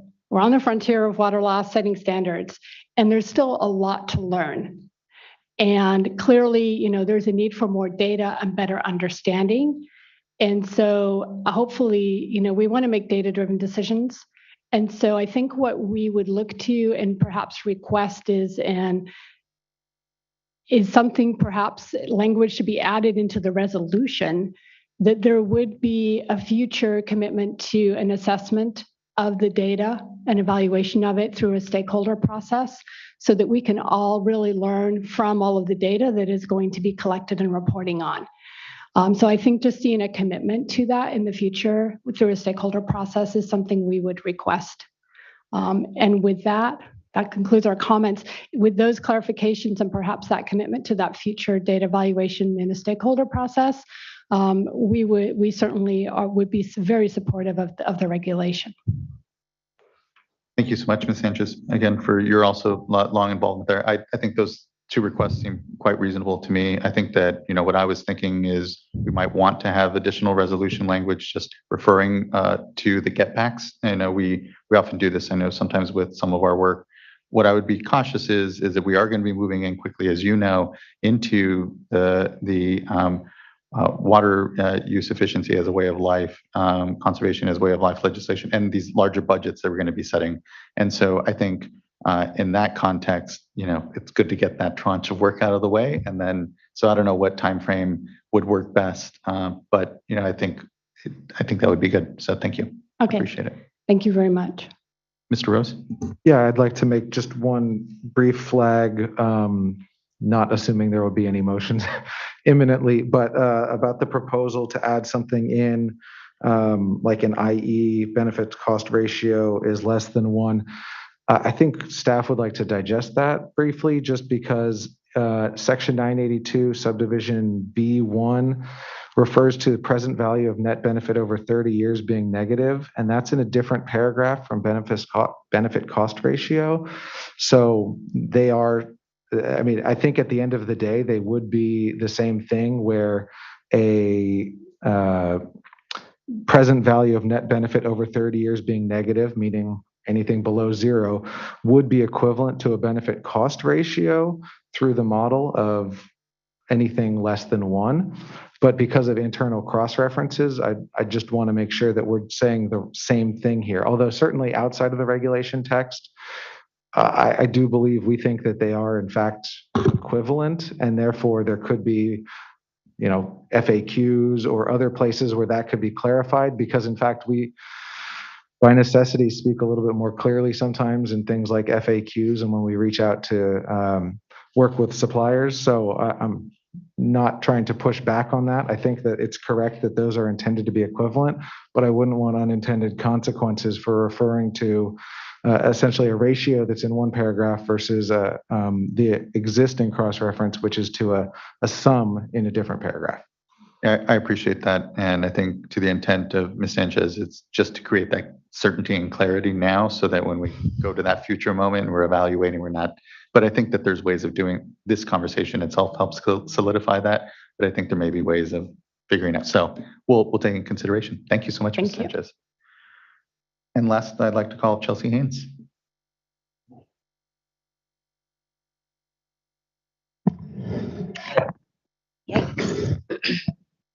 Good afternoon. My name is Chelsea Haynes. I'm Aqua's Regulatory Relations Manager. And after a many-year effort like you, I'm pleased to be here today for the board to consider adoption of the water loss regulation. As the last speaker, I think my thunder was stolen maybe already a little bit by others, but also wanted to just express my appreciation to staff's work on this issue over the past several years. Specifically, I want to acknowledge Eric Oppenheimer and James and their team's work on engaging closely, I think, with Aqua and the coalition, our public water agency members, to work through our priority considerations and develop, I think, some really good policy and technical changes for this regulation that will lend themselves to a more successful compliance. Just wanted to echo my support specifically for allowing the ongoing adjustments beyond 2023, changes to the benefit cost ratio, the compliance pathway for suppliers with a reduction standard of less than or greater than 30%.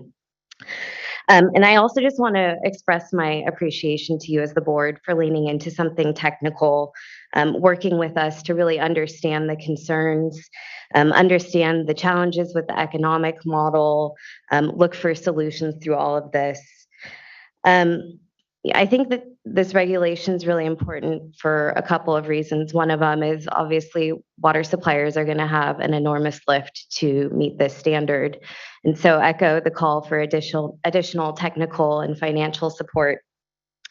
And I think, from a process standpoint, this is really important because this is the first water use efficiency standard that you're adopting as part of the broader framework. And I think our ability to work in partnership with you and staff has set a positive tone for as we move forward with the rest of the regulation. I know it's going to be really intense this next year. I think it's really important. Aqua wants to continue to partner with you all, with your staff on providing technical input and the boots on the ground perspective as you move into the outdoor standard variances, all of that. And so we're committed to continuing to convene working groups and provide that technical assistance in a really positive way. Just a couple of maybe opportunities for as we move forward.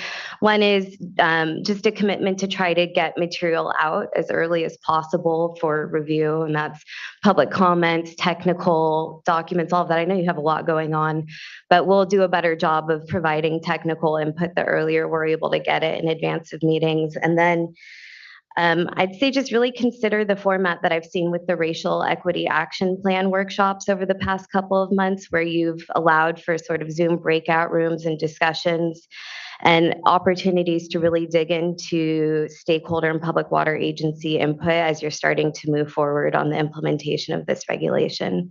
But with that, thank you for the opportunity to provide comments today and have enjoyed working with you all on this effort. Also enjoyed watching the work unfold, and thanks for your commitment and continued work around this. This is a good starting point as we go into the long-term efficiency standards.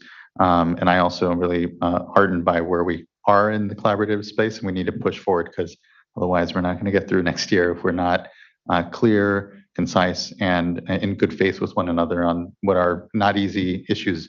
But you look at climate change, we know the threats that we have on our throughout our watersheds, throughout the West, throughout the world ultimately. And this work is really critical, and it's making real the adaptation to our systems that we know we need to have. We need to get more efficient. We need to prepare for this arid climate. So thank you for being a partner in all of that. That brings us to the end of our commenters. Colleagues, how are we feeling? I think that what we should draft up is perhaps an additional resolution that just speaks to a get back to the board. This, I think I appreciated the nod that if we're going to be successful in implementing this component of these efficiency standards long term, we're going to have to really dig in on the technical side, get a lot more data as well to refine, get better at the numbers, and help drive an important industry out there that is burgeoning around, whether it's the satellite data, which I was really glad to hear about and know, is a tool out there, or I know they're acoustic type modules that folks have that like you plug into a fire hydrant and you listen for your changes in pressure and you listen for leak and you can take care of large blocks at one time. There's all sorts of options that don't have to be as high cost, but can get some really important information into the managers of particularly smaller systems even, I think of. So I think that's where I am. I think that there are, and the point Ms. Sanchez made on here having some obvious intent here on what it means to for the 30-year analysis, to be again below negative there and that be clear. I think we can do that with infrequently asked questions. I don't think we need to open up the reg text, which would kind of kick off another period here where we'd have further comment. If we can just hear, I agree with the clear intent there and use that in the frequently asked questions, I think we can forgo that and maybe just focus on a resolution. But I don't know how folks are feeling about what we heard from Ms. Pawlowski and a desire to move off of what's being proposed now. But I'll leave it at that as maybe something that's still out there. Vice Chair, please. Well, I just want to start off by echoing a lot of what's been said already. And I think 3 years ago, I didn't think we could get here. And this is just really amazing. There's compliments for all around the room and all around the web. It's just been great to see people come together despite at certain periods of time, a lot of frustration. And your team stepped up. And it really makes a difference when people have an opportunity to speak and they feel that we're actually listening. And you said no where you thought that it was inappropriate, and you said yes where you thought that it was appropriate to make changes. And it just takes a lot of fortitude to do that in a regulatory environment. So thank you for that. And I agree, this really is exciting. It's setting the stage for what's going to be a tough year. And it's just so important for us to go forward where we have the regulated community being messengers along with us.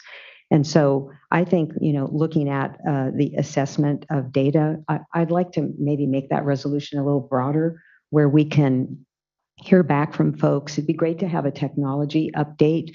I know at the Air Board, we called it review, and that kind of meant that we were willing to reopen things. And I think, we're set. We need to go forward with this, but to continue to get information, kind of use that check-in period as an opportunity to share information and encourage the regulated community and the NGO community to come in and tell us what they've learned, not just on the data, but technology and cost. And maybe that's a place where we bring in some of the concerns that were raised about, regionalization. And I don't know if there's anything, I did ask the question if there's, flexibility that we have within the reg already. I think there is, but if there are any examples that you could point to, but I'd be comfortable just dealing with that issue, encouraging shared information, shared systems wherever possible. And to encourage economies of scale. And maybe that leads to consolidation where there's a benefit to actually have consolidation, true consolidation. I don't know, but I think that I'm just more nervous about doing a misstep along those lines and creating challenges with equity. So with that, I'd be prepared to make a motion. But we need to see the language, right? So how do you? How much time? And thank you, Vice Chair. I think that was, I completely support your comments, and I think we're at a good spot. But other board members, thoughts? Yeah, lots of echoing going on here today, so I won't repeat everything, but I agree that this has been a long process. And one of my famous things I say is that I'm an engineer, and even I had a difficult time tracking this at times. But then I sit here today and I think about this regulation and SB 555 and the intent of it. It's about developing a performance-based standard for water loss control based on cost effectiveness. This is like the preeminent thing that we could ask for in any regulation, is that we're actually thinking about cost effectiveness and how we deploy water management strategies. So for me, yes, it's complicated. I think we've learned a lot over these last few years. We're going to continue to learn a lot. This is novel. We're setting the stage here, and hopefully a strong example for the rest of the country in terms of what can be done with water loss management. And I think so much of this is should be best practices. This should be things that water systems do just as a normal course of business. And I think we heard a lot, from systems today, even that do take a lot of this seriously and do, have interest in minimizing water loss in their system. So this is the right step. We should be going forward, in my opinion. Now, devil's in the details. We've gone through a lot of details. There's a lot of flexibility, I know, built into the regulations, variances inherent in this water loss regulation. I appreciate the comments, Mr. Oppenheimer, about the crosswalk to the long-term water use efficiency standard. It's something that's been in my mind, and I realize we haven't adopted that regulation yet, and it'll be subject to conversation over this coming year. It's just something I didn't want to lose sight of as we make this decision today. And then with regard to the resolution language, I appreciate the suggestions about broadening it. And I also just want to make sure that we're asking for a lot of information. So we're setting standards here today, but we're also going to be asking systems to do a lot more. The leak registries, the questionnaires on asset management and pressure management, and there's one other that's slipping my mind, but nonetheless, I would like to hear back at the appropriate time what we learned from that. We asked for these surveys. There's several iterations of them over the coming years. I would love some feedback and hear from you, staff, as well as stakeholders about what we've learned, and kind of akin to that technology review, but also just information gathering and a better understanding of how these systems work, where the water loss actually occurs, the costs they encumber, and the opportunities for the future. So would love to see some of that recognized in the resolution. Thanks. Thank you, board member. Others? Okay. Well, how much time would be useful to cook a bit on some adjustment to language?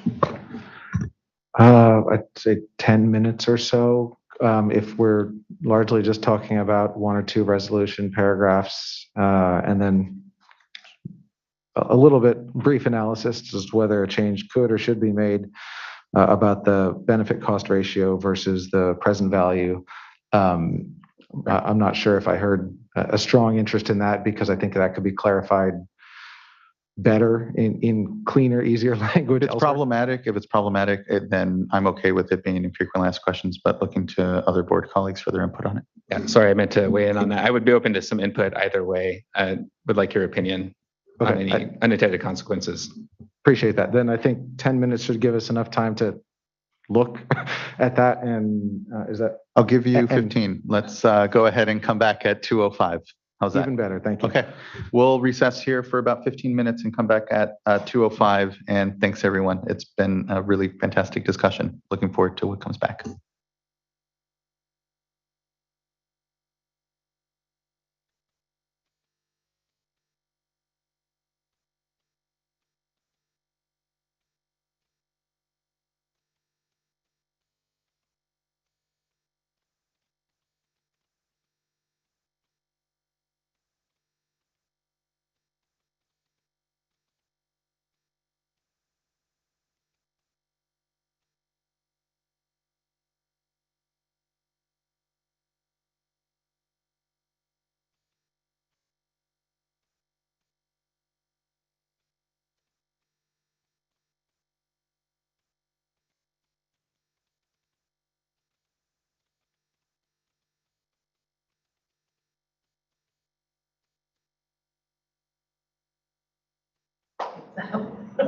Yeah. Forgot about this. 1 year regulatory. Oh, yeah, I do.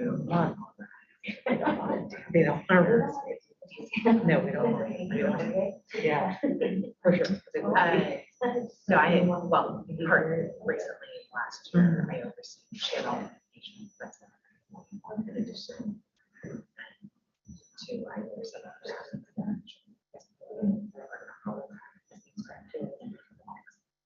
it's a little bit different. That's one way, but you're talking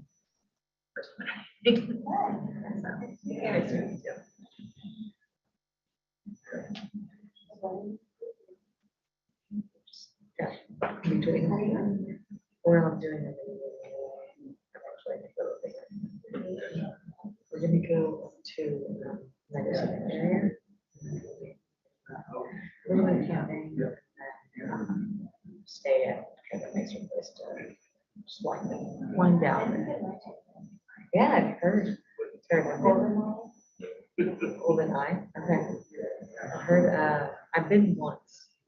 A long while ago, but I was. I think that we were winery at that point.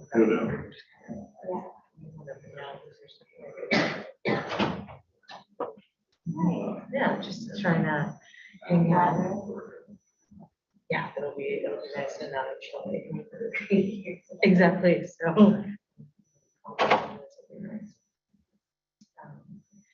We were talking to the other day, we're gonna go to the redwood as well. So she was saying that they have this line, like kind of like a park, not like a park, like theme park, but like in between, where you can kind of walk in between, like on not ropes, yeah, not a ropes course, but like kind of like that.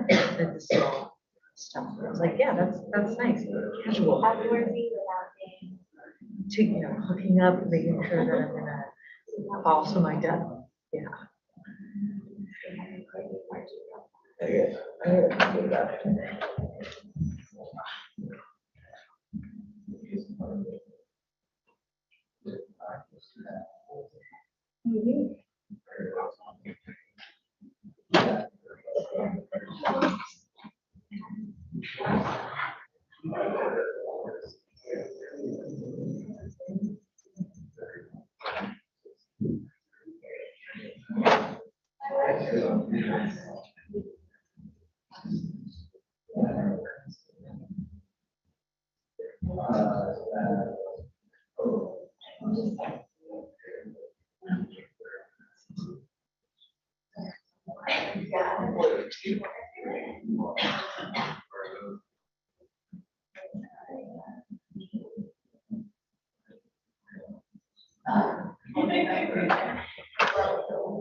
Yeah,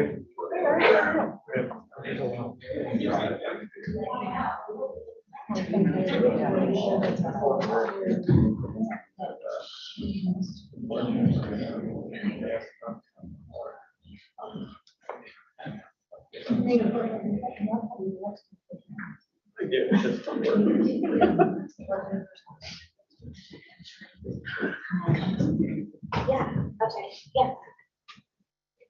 Yeah. I'm supposed to go over there and follow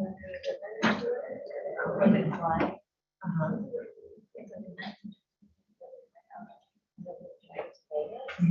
That's kind of like the weapon, that's right match. And we get back. We're supposed to be back in time, and then we'll watch that. I see, yeah. You're going, right? Yeah. She goes, not, and then Nick is not going to, because he's going to interview you guys. Yeah. Right. Like, But I know, like someone has to work. Who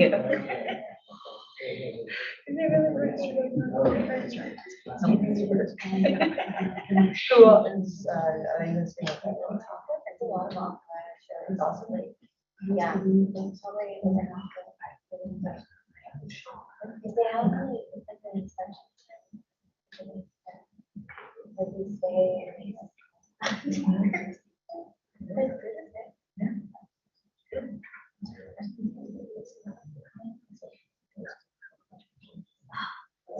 Yeah, I did that.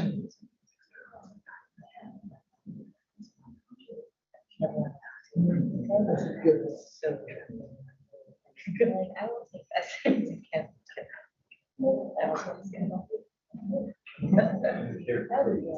Who's me? I got some.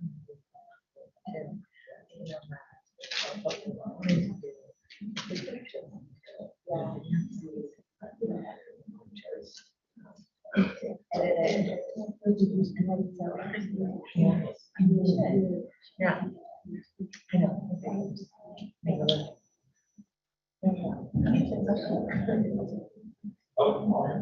How is that? Let me see what's next response.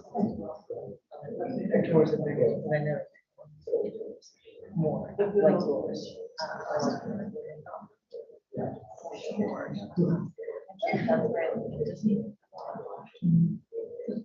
One thing to like learn about it is when you're.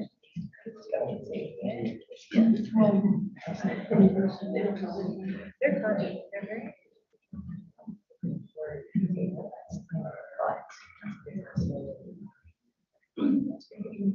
Yeah.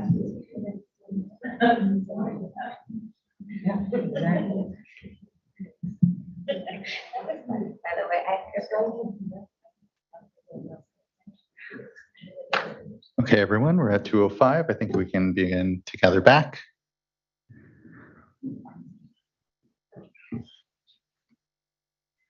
Mr. Rose, do you want to kick us off on where we landed on some language? Sure. We have gathered and, as requested, come up with a proposed addition to the resolution that would be added as resolved to paragraph 5. And I don't have it able to be put on the screen. I'll see if I can do that, but I'll read it first. And we think it is responsive to the notes that we collectively took from what was flagged by each of the board members.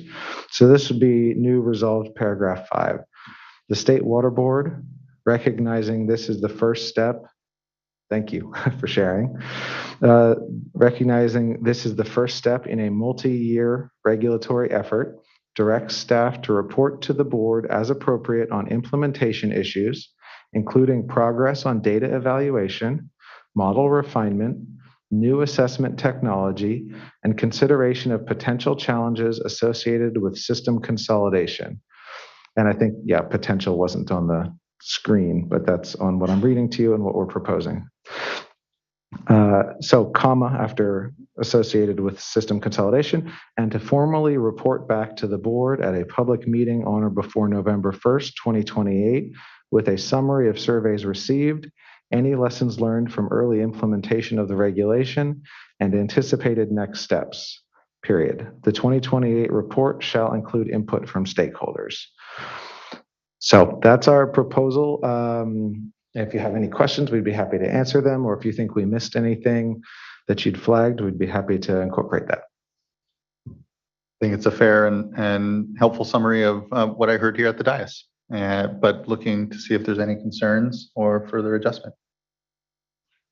Okay. I'm sorry, Chair Esquivel, and to close the loop on the potential FAQ versus regulatory change, we maintain the concerns about unintended consequences of making reg text changes as identified because of the different values. But we think that in as much as the regulation doesn't include the term benefit cost ratio other than once, and our outreach materials include it many times, that we can be abundantly clear as to that in many, many materials we put out. That's our recommendation. Thanks. And hopefully we can always refer back to this moment in this meeting and we'll all remember. So I'll just renew the motion this time with the amendment to the resolution, adding in paragraph 5 as read into the record by Mr. Rose. thank you, Vice Chair. I'll second. Townsend, can you please call the roll call vote?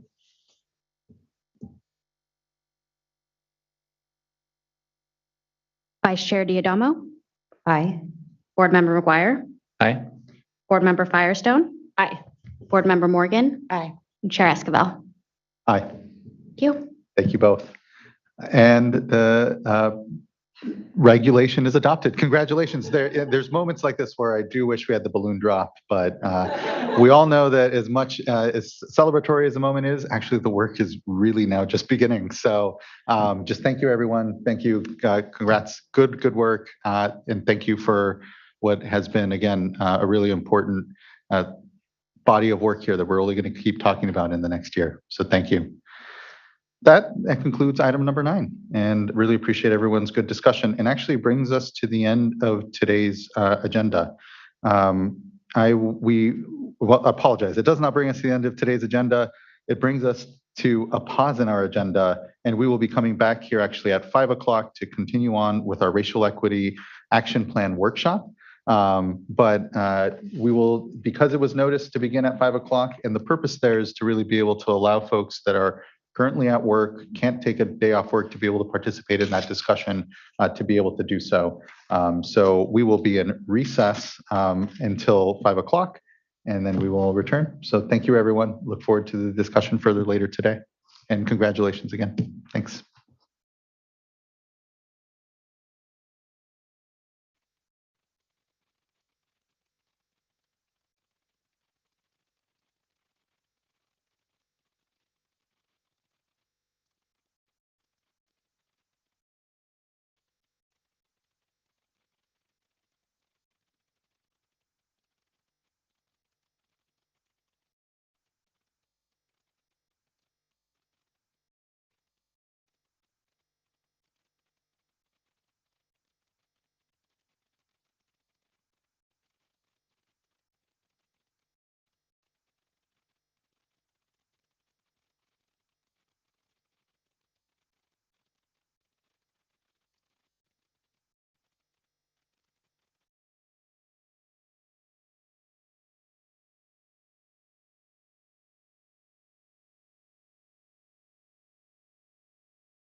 So Jeanette,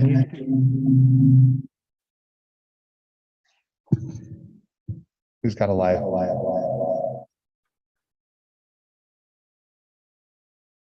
Not one of yours up here? No, it may be me. Yeah, that was embarrassing. Hey, Jeanette, can you confirm for us that you actually can mute and unmute at this point on your own without us controlling?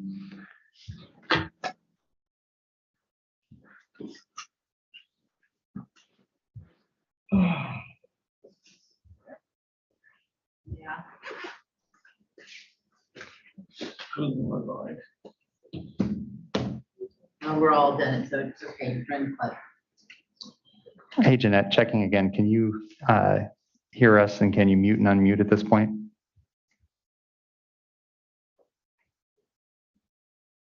Did you eat lunch?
I'm gonna make some calls.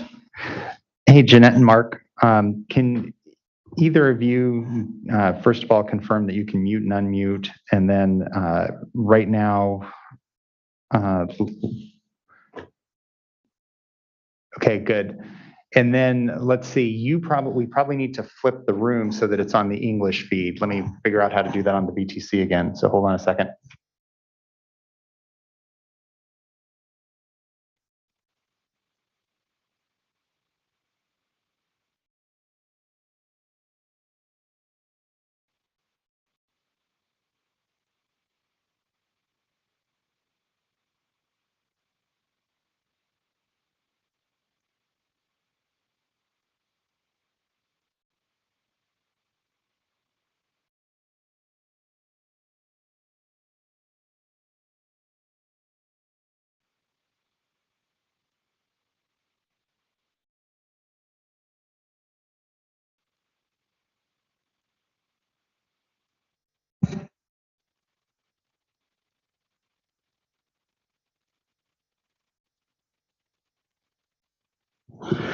Mark and Jeanette.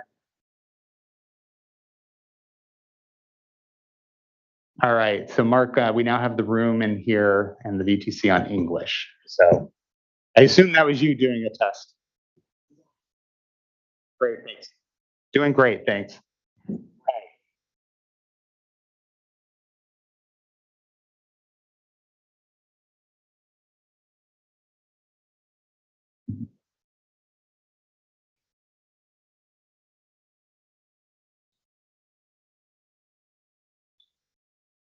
Okay.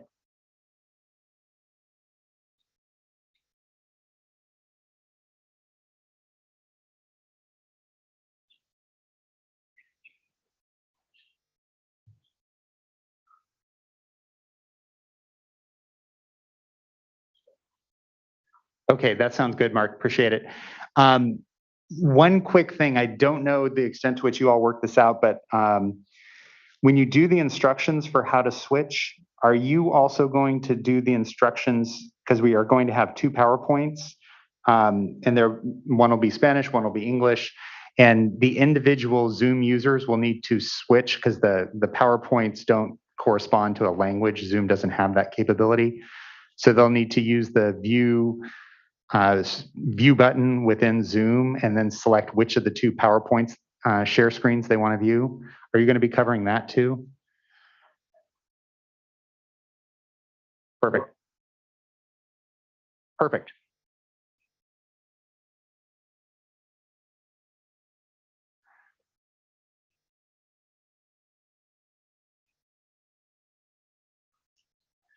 Excellent. Thank you so much.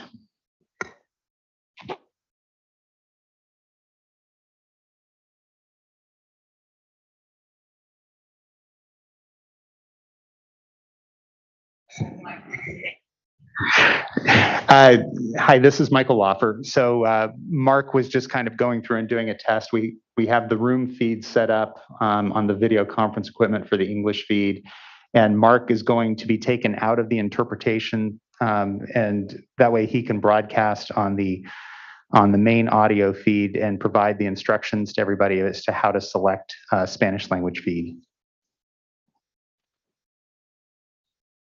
Great. Okay, thanks everybody.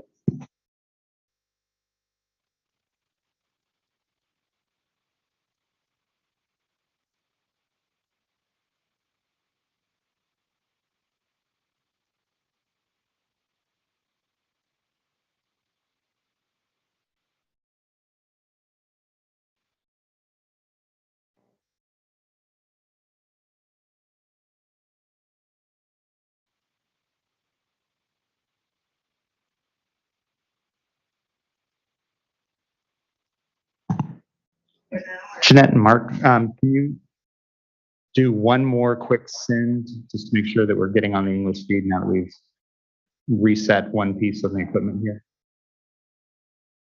Perfect. Perfect, thanks.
Mark, we can hear you in the hearing room. You're coming in on the English feed.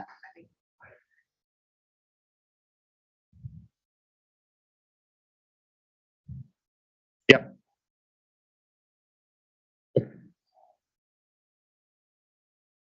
Yeah, the clerk will be taking care of that in just a minute.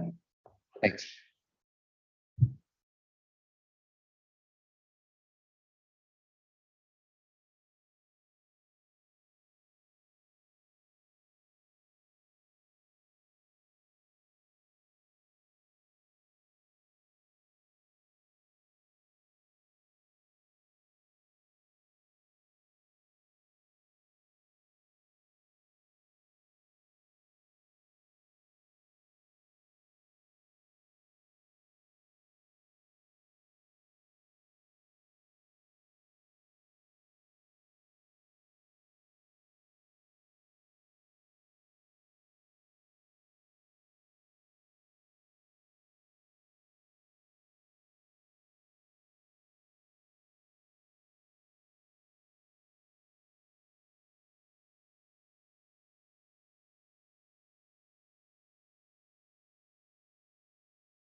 Can the AV crew go ahead and reroute the camera so that we get to the board members?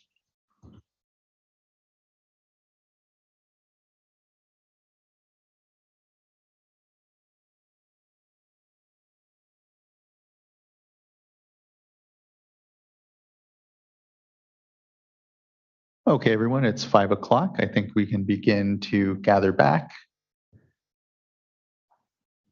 And welcome. Really appreciate everyone here joining back with us. It was important for us to have this conversation in the evening and really thankful for the incredible amount of work that has gone into this. So without further ado, we can get into item number 10, which is our racial equity action plan workshop here. And I think Amelia Nishimura is going to be leading the discussion here with us. Thank you. And I will pass it on to Brittany to start us off. Thank you. Apologies. Thank you, Brittany. Oh, good. Thank you. Hello, and thank you everybody for being here.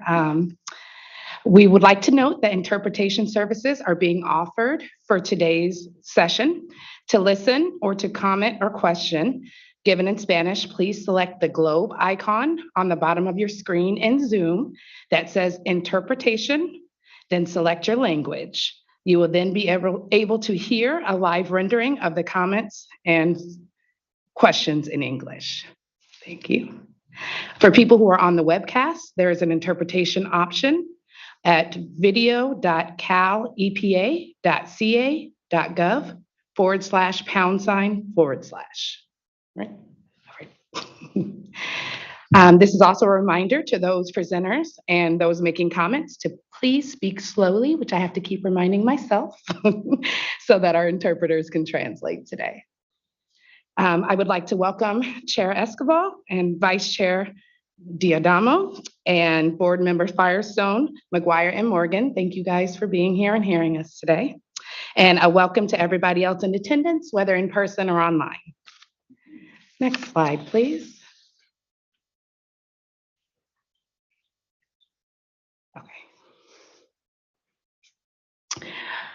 The Water Board's mission statement is to preserve, enhance, and restore the quality of California's water resources and drinking water for the protection of the environment, public health, and all beneficial uses, and to ensure proper water resource allocation and efficient use for the benefit of present and future generations.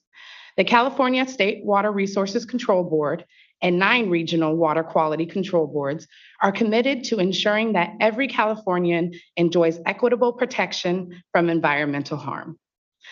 Through public engagement, the water boards are working towards better understanding the needs of the communities that we serve, providing equitable access to resources and services, confronting barriers to progress, and incorporating diverse perspectives into programs and policies to ensure that our work equitably benefits every Californian, regardless of race. Next slide, please. The purpose of today's workshop is to provide an overview of the draft Racial Equity Action Plan and to receive feedback to consider for our revisions to the draft of the Racial Equity Action Plan. Next slide, please. The agenda for today will be the background on what we've done to get where we're at, the Racial Equity Action Plan development and overview, questions from the board, and then we will take public comments. Next slide, please. At this time, I will turn it over to Angelica, who will take us into the background of portion of this meeting. Thank you. Good morning. Good afternoon. My name is Angelica Torres Olazaba.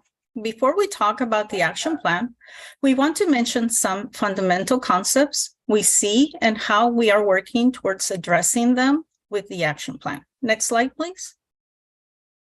What is racial equity? Racial equity is when race can no longer be used to predict life outcomes, and the outcomes for all the people are improved. Equality and equity are sometimes used interchangeably, but convey a significantly different ideas. Equity is about fairness, while equality is about sameness. Equality describes circumstances in which each individual or group is given the same or equal treatment, including the same resources, opportunities, and support. However, because individuals or groups have different histories, needs, and circumstances, they do not have equal positions in society or the same starting point. Providing the same resources, support, or treatment does not guarantee that everyone will have a fair or equal outcome. Equity recognizes that because individuals or groups have different histories or circumstances, they have different needs and starting points. Using an equity approach, individuals and groups receive different resources, opportunities, support, and treatment based on their specific need, providing what each individual or group needs can have an equal or fair outcome. Next slide, please.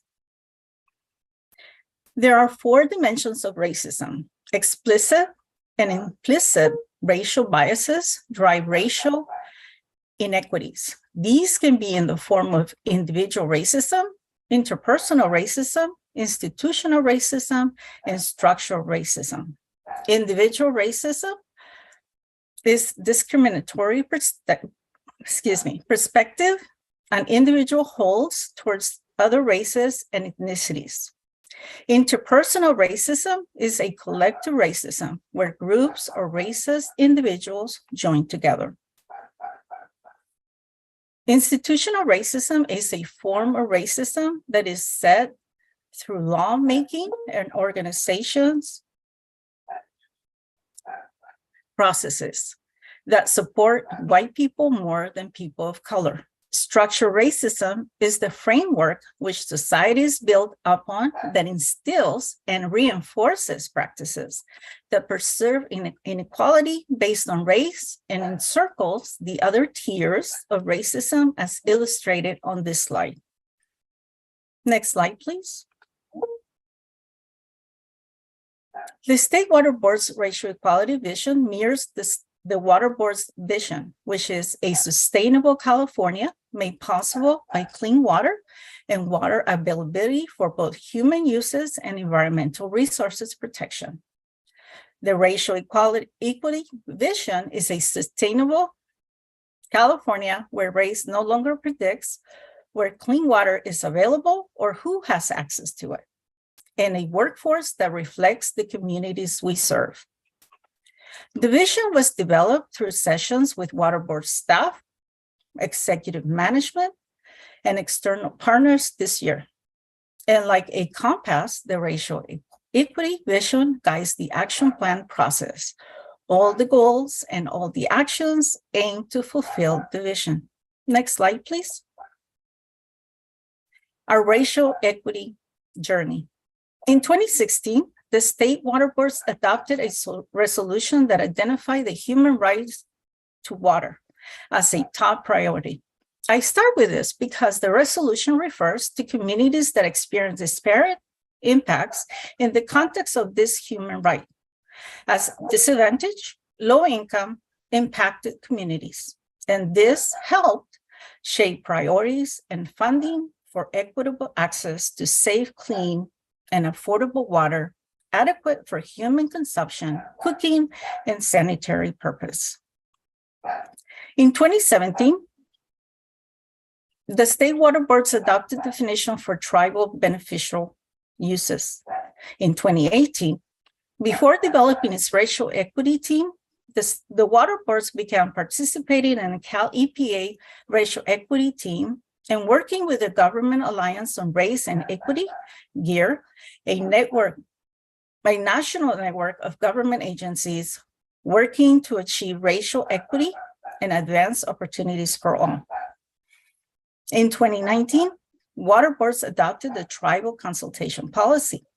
In 2020, water board staff presented a framework for addressing racial equity as an informational item to the state water boards. The board acknowledged the legacy impacts of institutional racism that must be rectified and directed staff to develop a priority plan of action.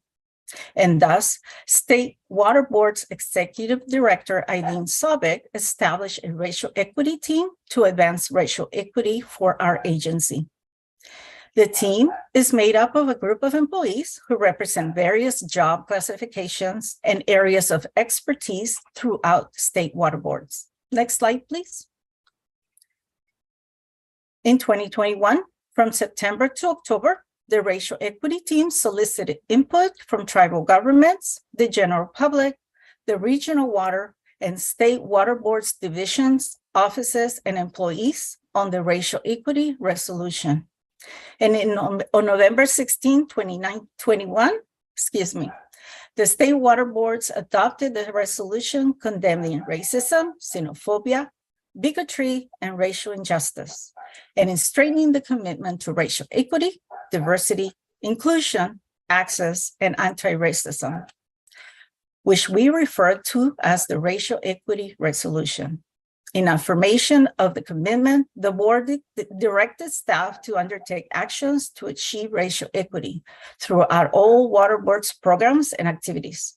This includes the development and implementation of Racial Equity Action Plan. And in 2022, we began developing a Racial Equity Action Plan. I would like to introduce Amelia to tell us more about the draft Racial Equity Action Plan. Amelia? Thank you, Angelica, for that background. Again, my name is Amelia Nishimura. I am an emergency management analyst in the Office of Research Planning and Performance. So this section of the presentation, we will discuss the draft Racial Equity Action Plan, which is today's focus. As you may recall, last November, the board directed the Executive Office to develop and implement a racial equity action plan that articulates a vision for racial equity. And it also outlines specific actions the State Water Board will take to address water board systems that perpetuate racial inequities while establishing new resilient systems. Next slide.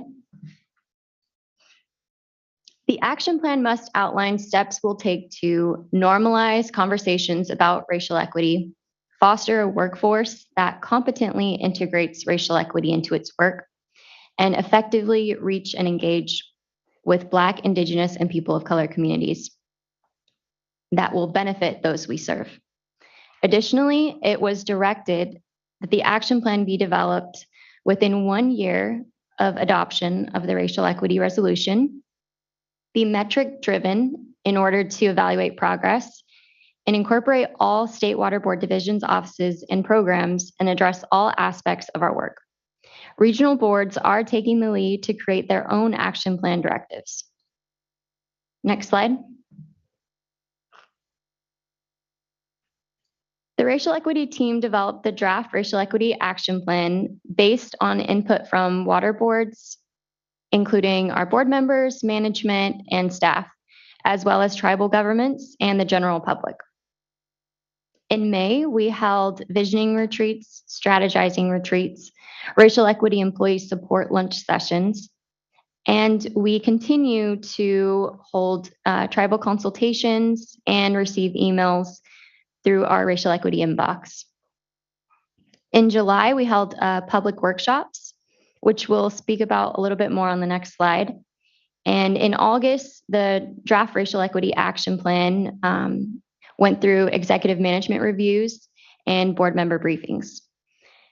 The Racial Equity team will continue to gather input at today's public workshop and until the close of public comment period, which ends on October 24th at 5 p.m. Next slide. So as mentioned in the previous slide, the Racial Equity team held public workshops in July.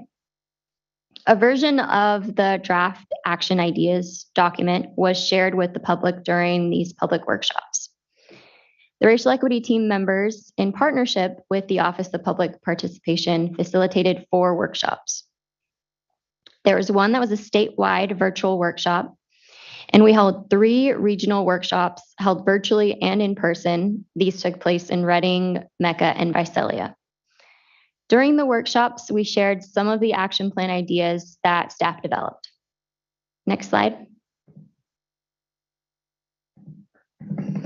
So what did we hear?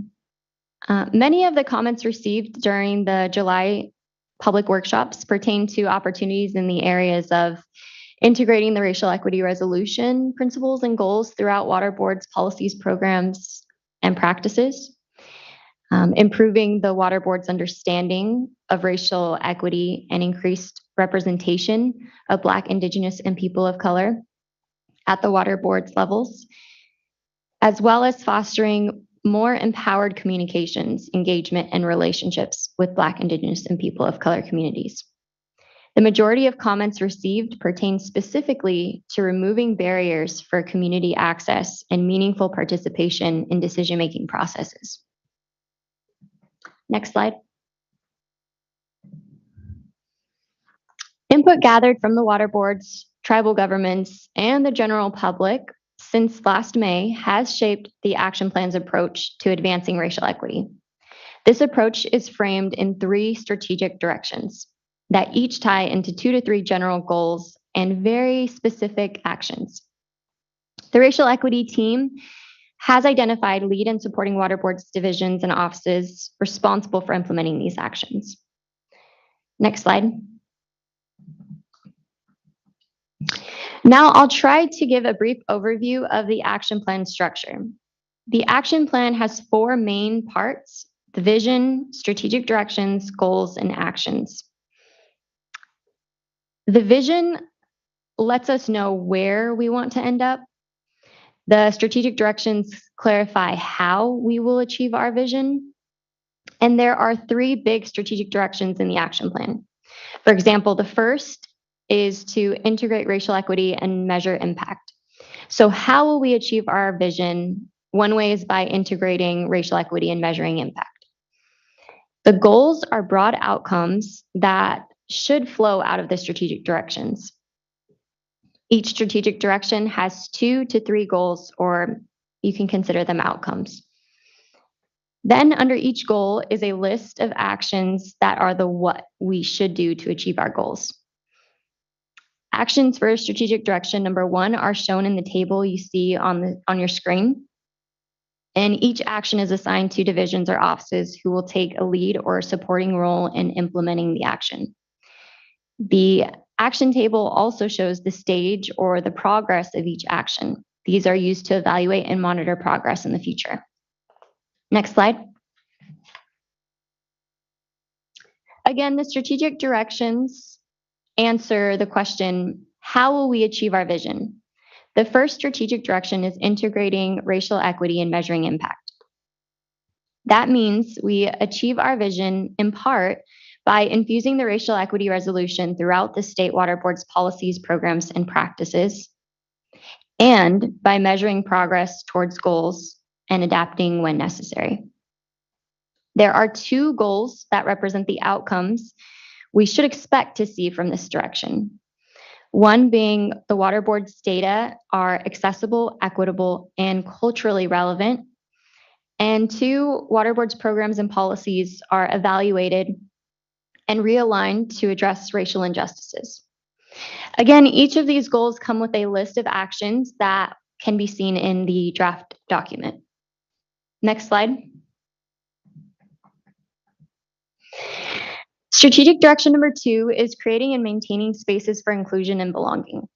This means that we will achieve our vision by addressing internal and external representation of Black, Indigenous, and people of color, or BIPOC, at the water board's levels, and by evaluating overall understanding of racial equity. There are 2 goals that represent the outcomes we should expect to produce from this direction, which are water board staff and leadership reflect the diversity of California. And 2, we foster a culture of inclusion and belonging. Again, these goals are more detailed in our vision. Next slide. This is the last strategic direction. Strategic direction number 3 is activating BIPOC community wisdom and sharing power. That means we achieve our racial equity vision by fostering open communications for voices of Black, Indigenous, and people of color communities, and by incorporating wisdom from Black, Indigenous, and people of color communities in our decision-making processes. There are three goals that represent the outcomes we should expect from this direction. The first is engagement with BIPOC communities by providing effective language access services and accessible communications. The second is remove barriers for community access and participation in water decision-making by providing resources for capacity building, including funding, training, and education. The last goal for this strategic direction is consultation, collaborations, and partnership with BIPOC communities in decision-making processes. Again, each goal has a list of draft actions that you can look up in our draft document. Now I will pass it to Brittany to discuss the timelines and comment period. Thank you, Amelia. Again, my name is Brittany Evans. I am an Associate Governmental Program Analyst with the Division of Financial Assistance, and I am going to go over the Racial Equity Action Plan timeline. Next slide, please. So in November 2021, the Racial Equity Resolution was adopted by the board, directing us to develop an action plan. Throughout spring and summer of 2022, we worked on developing the Racial Equity Draft Action Plan, including conducting public workshops for community feedback and contributions. In fall 2022, more specifically, September 23rd, we opened up the draft action plan for public comment and revisions. What we hope to come next is to present and finalize the Racial Equity Action Plan to the board as an informational item in January 2023. The action plan does not need to be adopted. Next slide, please. So we are taking written comments on the proposed draft action plan, and there are several ways to do that. So written comments must be received no later than October 24th at 5 p.m. You can do it by email to commentletters@waterboards.ca.gov with the subject line being comment letter Racial Equity Action Plan, I'm sorry. You could do it by fax transmission to 916-341-5620. You could do it by mail to the Clerk of the Board, Ms. Janine Townsend, at State Water Resources Control Board, P.O. Box 997-377, MS 7400, in Sacramento, California, 95899-7377. Or you can hand deliver your comments to the Clerk of the Board, Ms. Janine Townsend, at the State Water Resources Control Board Building, 1001 I Street on the 24th floor in Sacramento, California. Next slide, please. You can also find our Racial Equity Action Plan online at www.waterboards.ca.gov/racial_equity/resolution-and-actions.html. And for general feedback about the Water Board's racial equity work, you could contact us at our racial equity email at racialequity@waterboards.ca.gov. At this time, I will turn the floor back over to Chair Esquivel to determine what will come next in the presentation process today. And again, thank you everybody for your time and your attention today. Thank you so greatly, Ms. Evans, and for everyone's work. I know it has taken a lot of work to convene the discussions, to listen, to synthesize, and this is work that can be not easy. These are difficult conversations. They're very personal conversations that connect to really important societal issues that governments can sometimes not be most best resourced to handle, but we know is a really critical discussion that we have to have, given if we're looking to make real the mission of this agency, we have to figure out how we contribute to what are these systemic challenges and that predict access to clean water, access to sanitation. And so just thank you for, I know the very thoughtful and here professional work that has been done to advance a discussion that I'm proud to say we just came off of adopting regulations and water loss standards that are first in the nation and a bit at the front of some discussion. And here, similarly, we are too.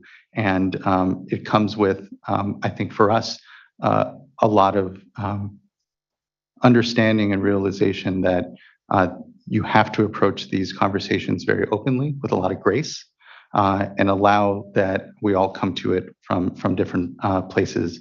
But I think back, we are here at the 50th anniversary of the Clean Water Act, the 50th anniversary soon of the Safe Drinking Water Act, of the Clean Air Act, but importantly of the Civil Rights Act and the Voting Rights Act. And here 50 years ago, here similarly to today, left with what do we do with inequities, with the challenges we still have to face, and so many of those common goals that I think we as a nation forget. We so recently actually came together to say we needed to pursue. So here we are. And I just, again, thank you for that incredible work. I don't have any questions off the bat. I'm eager to hear here at this workshop the thoughts and input of those that here. Again, I appreciate I've had multiple opportunities to inform this discussion, but the first time here before the full board this way. But I look to my fellow board colleagues for similar introduction or thoughts or initial questions before we get to our commenters. Board Member Morgan, please. Oh, good evening. Just wanted to say thank you for all the work you guys have done to be here today. I know that it was a heavy lift. A lot of work has gone into bringing the document to us today for this public workshop. And just also for just the way that you say that you held the workshops. It really with public listening sessions. You guys truly structured them in a way where, yes, there was a question that was posed, but you really sat down with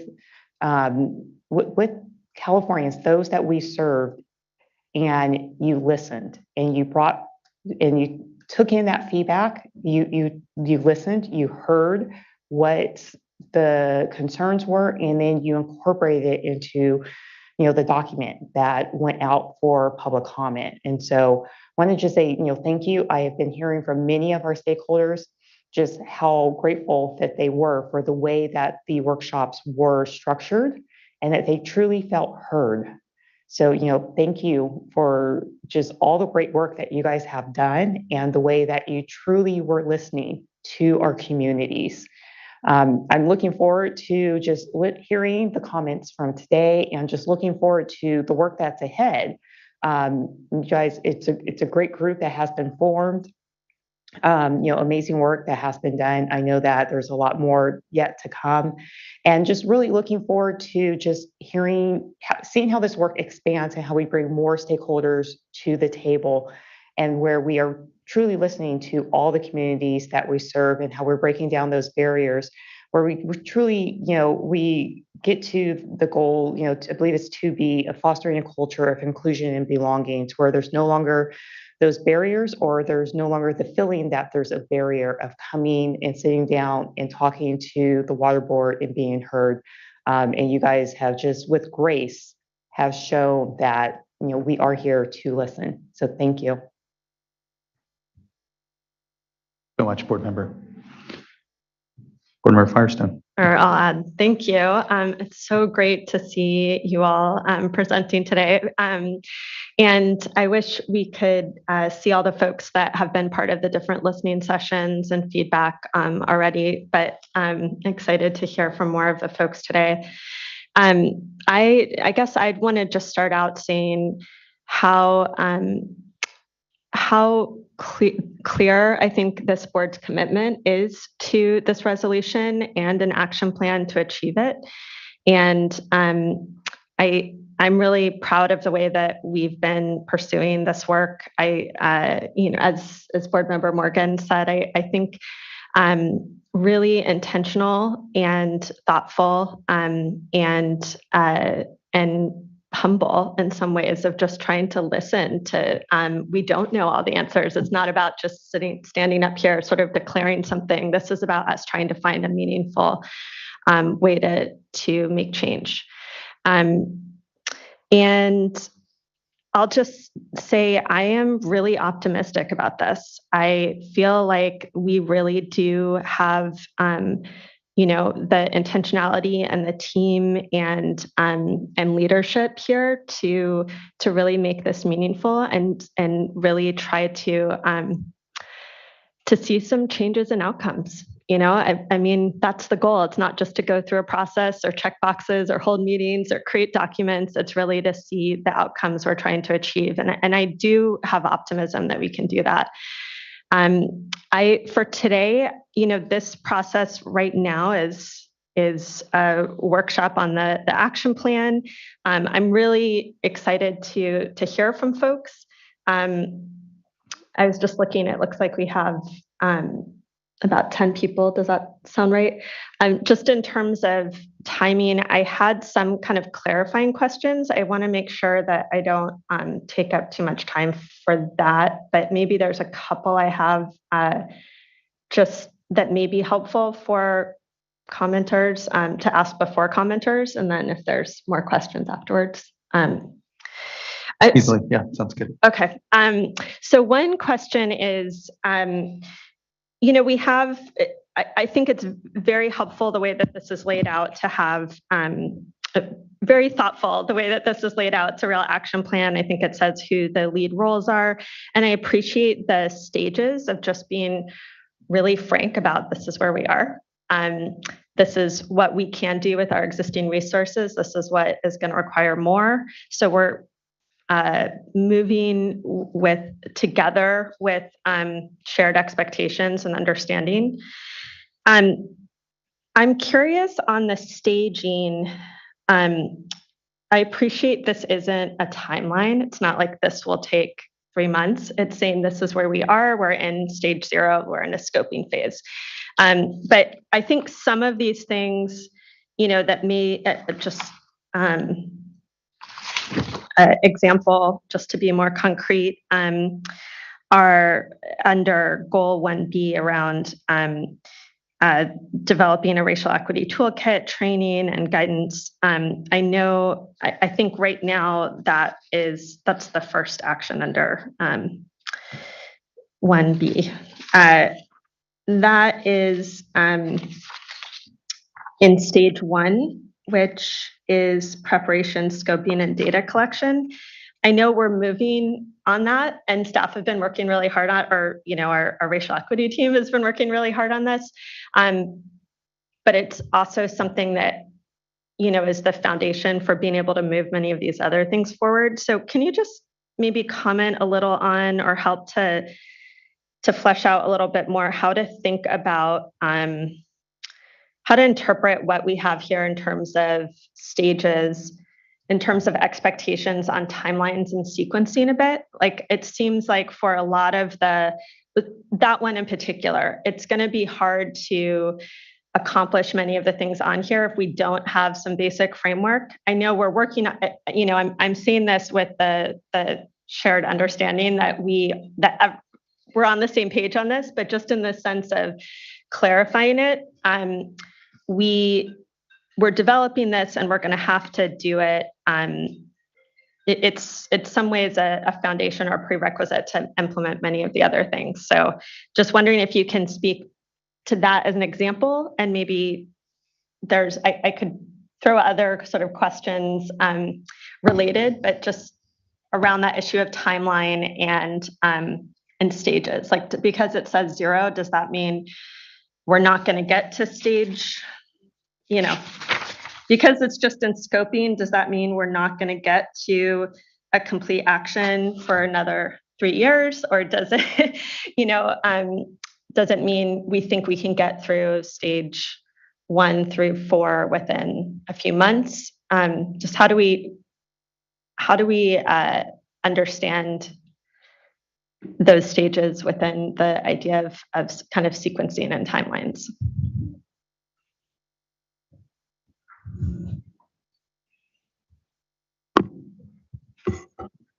Hi, board members. Really good question. So I think that in order to understand the stages in the action plan, it's also important to understand the way that the actions are grouped.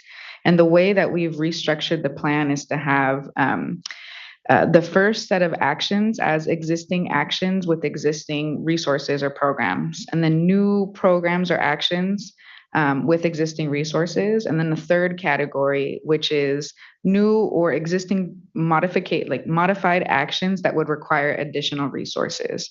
So that's one way that we're sort of trying to tier out actions based on, what can we start or continue now. We struggled a lot with thinking about how much detail we should get into the action plan. But what you'll notice when you review the action is that some of them are small, and then some of them require their own detailed plan. So the next phase, what you will see and what the public will see in the next phase of the action plan is that the next phase will include metrics. So after this public comment period, divisions and offices will come back and they'll come back with their teams and determine, what actions do they need to take to prepare to accomplish those actions, and they'll develop metrics for them. So each action has will need its own individual approach. Some of them will require more detailed plans, and some of them are a little bit more straightforward. So I'm not sure if that answered your question, but that was our intention with the way that we grouped it, and also what to expect for the next version of the action plan. And that next version of the action plan is what we're planning to have a presentation on in January. Exactly. Right. Okay. But the reason why divisions and offices didn't develop metrics for this version is because it's still in draft form, right? So we wanted to see, what actions do we want to keep? And then once we know, then we have to plan out how to measure progress and what it's actually going to look like in implementation. Great. Okay, that's really helpful. Another kind of big picture question I had is, let's see,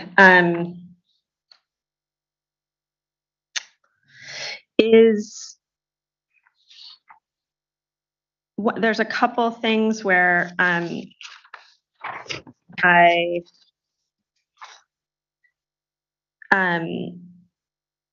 there's a couple, I think I'll be more specific. So, because it's more helpful. So with goal 1A, there's, a number of, obviously this is related to data. And in the first section of existing programs with existing resources to complete action, Division of Water Rights, DWR, has one around identifying racial equity data gaps related to the administration of the state water rights system. And then under B, we have a similar one by ORPP related to water use efficiency, water loss, and sigma. And then under that, it seems like we have kind of a general one that OEMA is the lead on.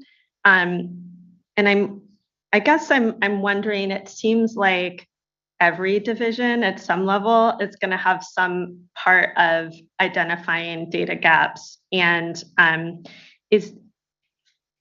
there's and then, sorry, there's also one that is more DWQ, I think, specific under that. So really my question is part of what this is this trying to say, yes, each one's at a different point, and so we're recognizing that by pulling some of them out because they're already maybe at stage 1 and an existing program with existing resources, whereas the other ones aren't? Or should we be looking at, I guess part of my question really is around, in terms of providing input, should people be looking at whether the division or program is like specifically called out in these in one of these, and whether that's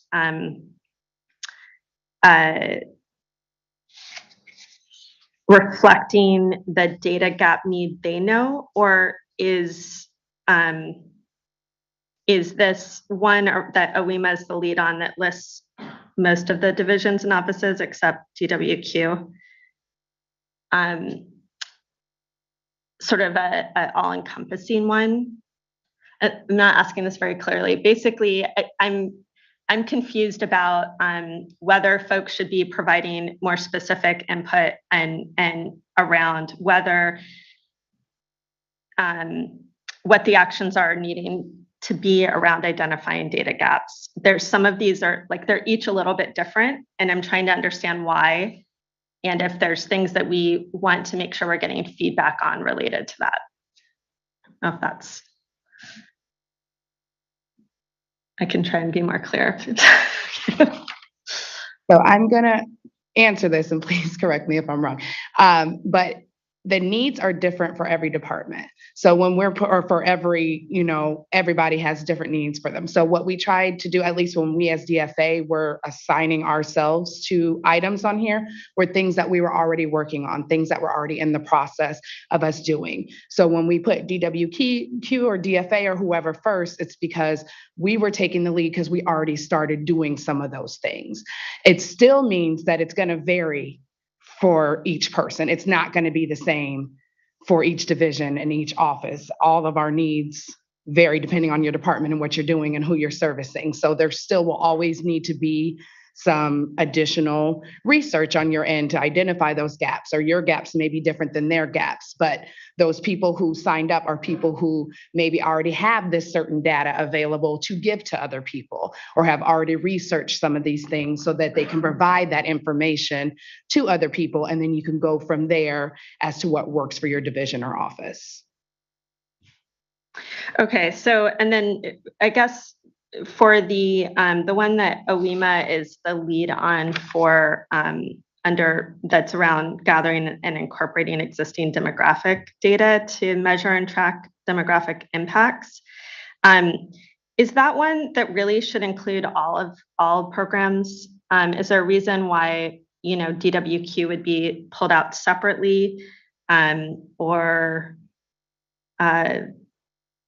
Laurel, I think it's a function of who actually contributed to that particular action and saw it as theirs. So to get to your earlier question, I do think it's important for you to provide feedback. If you're looking at this and you're seeing, you have in mind a specific data gap and you see it's not represented here, and that data gap in particular relates to a specific division that's being left out, yes, that would be helpful input. Okay. I'll add on to that briefly. I think that part of it is there are areas where we know discreetly that there's information gathered and there are gaps in that. Whereas with OWEMA, I think, I don't want to say catch-all, but they're going to be gathering data and figuring out in what areas either that overlap other programs or more than one program. We don't have that data. And part of that feeds into the distinction between existing programs, new programs. It's like, as you noted, water rights is in the existing programs, conservation and efficiency, or water use efficiency and SIGMA are in the new programs. So there is leveraging how much data collection is already happening, even if it's not the type of data that we're looking to collect here. So I think taking advantage of existing resources is part of this categorization. Okay, and last question I have for now is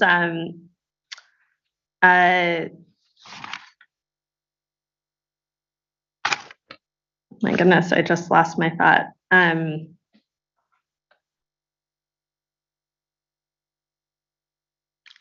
I guess I'll come back to it. I'll remember it once we move on. Thank you, Board Member Firestone, can I just mention, I also heard something in the first question that you asked that I'm not sure we addressed, and it was about training and that being a baseline for everything. Do you want us to offer you an update on how we're moving forward with that?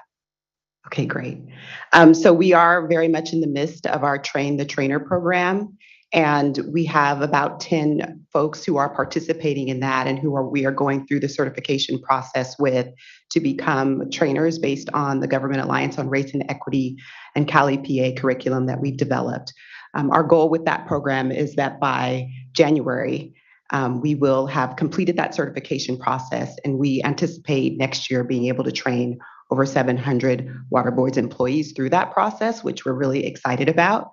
And we will continue to figure out ways to expand training. So for example, GARE just released an online curriculum that is another resource that we could use to expand training. And I think that when we talk about training, there are also informal opportunities to normalize conversations about racial equity. And so we're very much keen on those and using those opportunities as well to advance this work. Great, thank you. Okay, I did remember my last thing, which is just, again, this is more general comments for just wanting to hear from commenters today. And, you know, there's a lot on here. This is a huge amount of work. And I think we really want to, again, we want to be using our energy and work to get the most effective outcomes. And so there's a ton of good ideas here. It would also be great to hear if, and you don't have to do it today, but like even in written comments, if there's things identified here that don't sound as important to you, because if we're trying to do everything on here, we may not be able to get to doing as much on things that may be most important. So, you know, please actually take time to try and look at that. I think helping us really prioritize what's the most important and what maybe is a good idea, but may not have the most impact and importance from your perspective would just be really helpful feedback so that we can have the most impact we can with all the efforts and limited resources and that we have. Okay. Thank you, board member. Other colleagues with any questions before we get to commenters? Okay, hearing none, we can begin with Justine Macy, who will be followed by Kaya Rivers.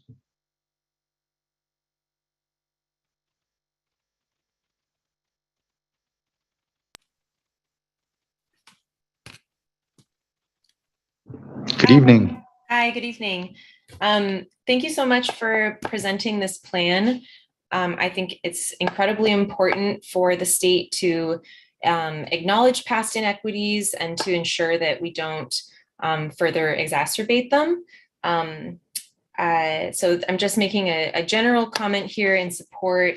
And I thought it might be appropriate to refer to Professor and author Ibram X. Kendi, who in his book clarifies that the opposite of being racist is not to just not be a racist, right, but is to actually be anti-racist and to take on that work to address the trajectory that we're already on based on inequities that have been set in motion.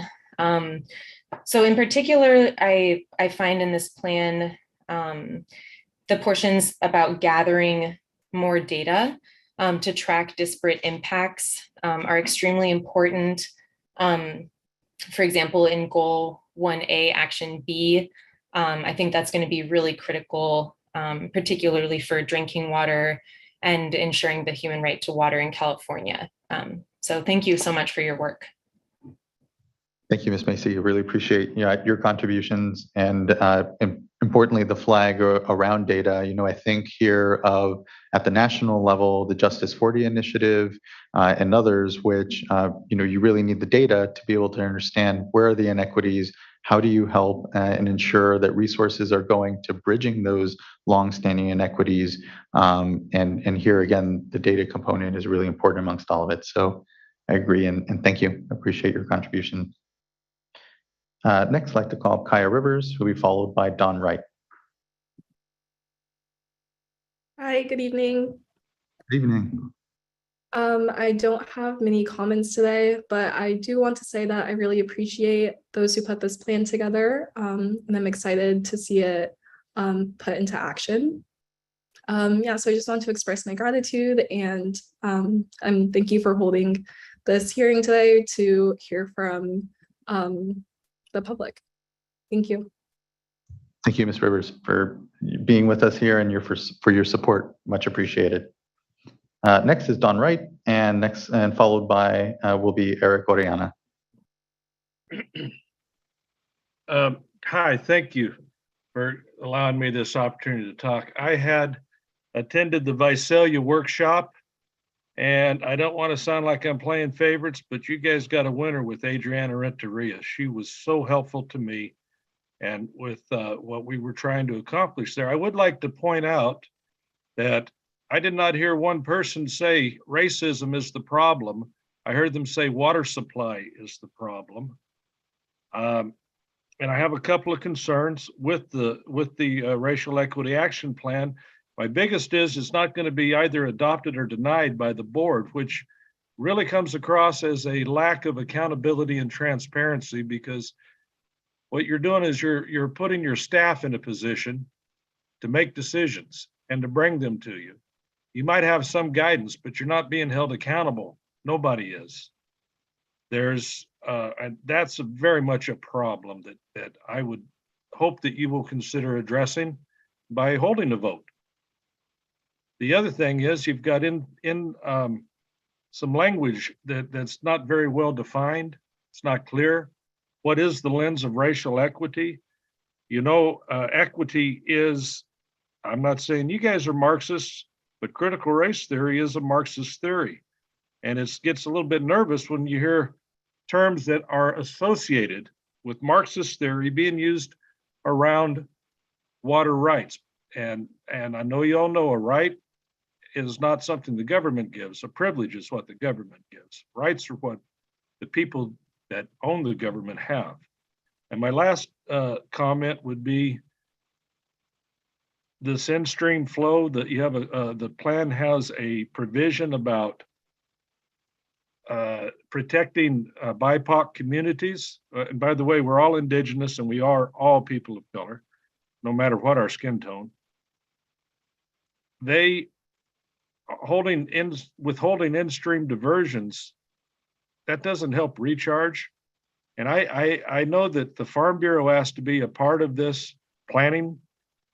I know that there are GSAs, groundwater sustainability agencies, that are responsible for many of the DAC communities have not been involved in the planning. And I would hope that you would broaden the input for more than just NGOs and, well, I don't know where to go from there, but it would be nice to have some of the people that are going to have to live under this in a functional way in the San Joaquin Valley to be included. And I really do, honest to God, appreciate you taking time to hear me. Thank you. Thank you, Mr. Wright. I appreciate you taking the time to be part of this discussion and to address the board. I think there are a few points that we likely disagree on, but I think what we can agree on is how fortunate we are for Adriana Renteria and our crew. But in all seriousness, I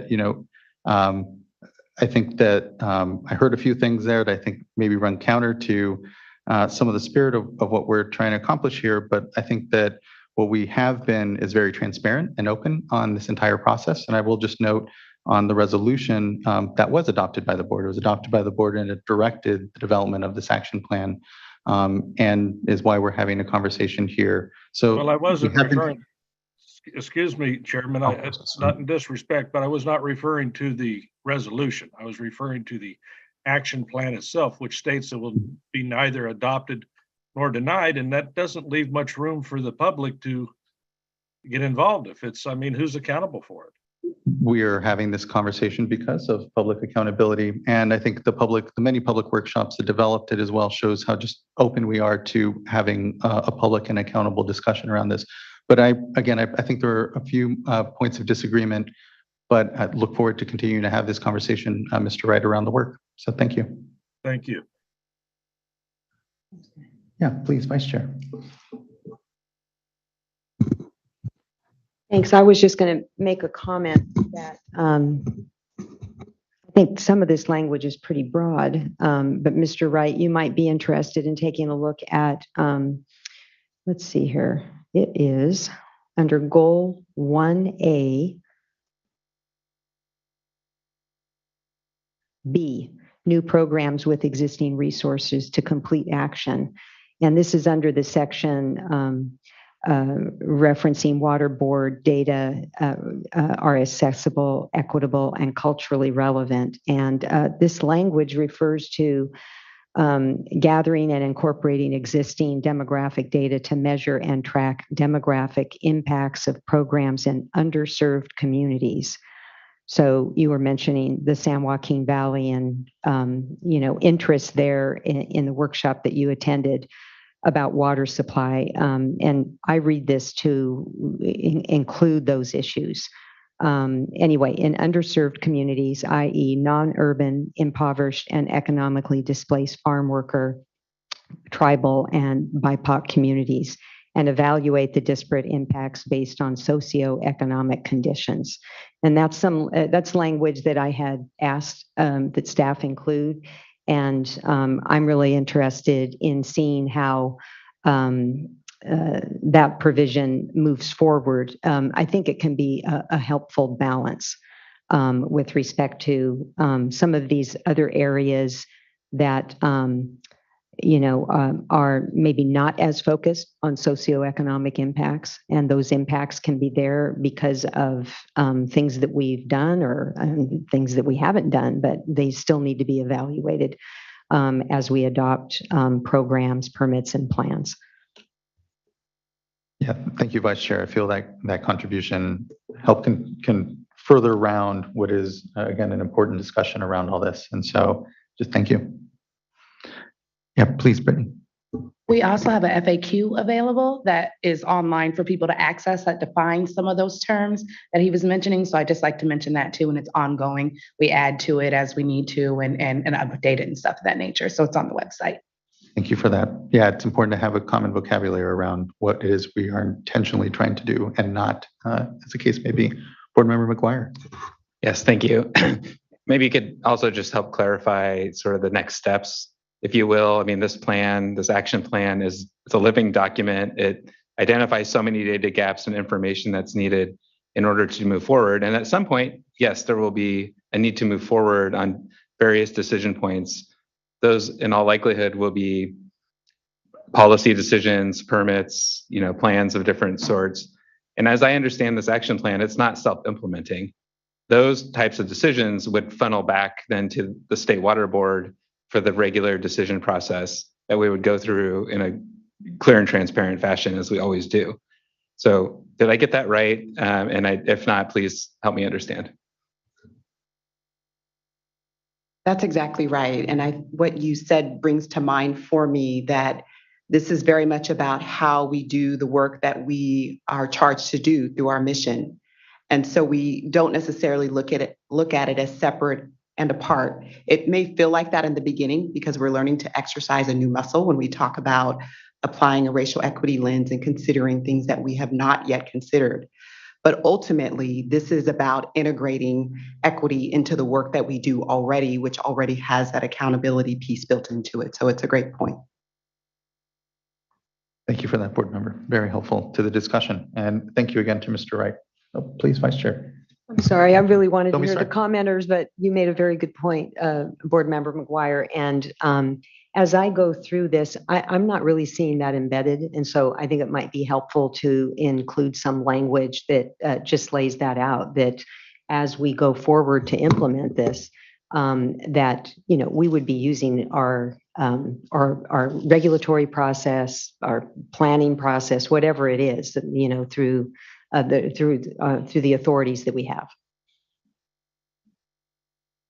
Yeah, thank you. I appreciate that. I think we can continue on to our commenters. And I think next we have Eric Guadiana, who's here in the room with us. Good to see you.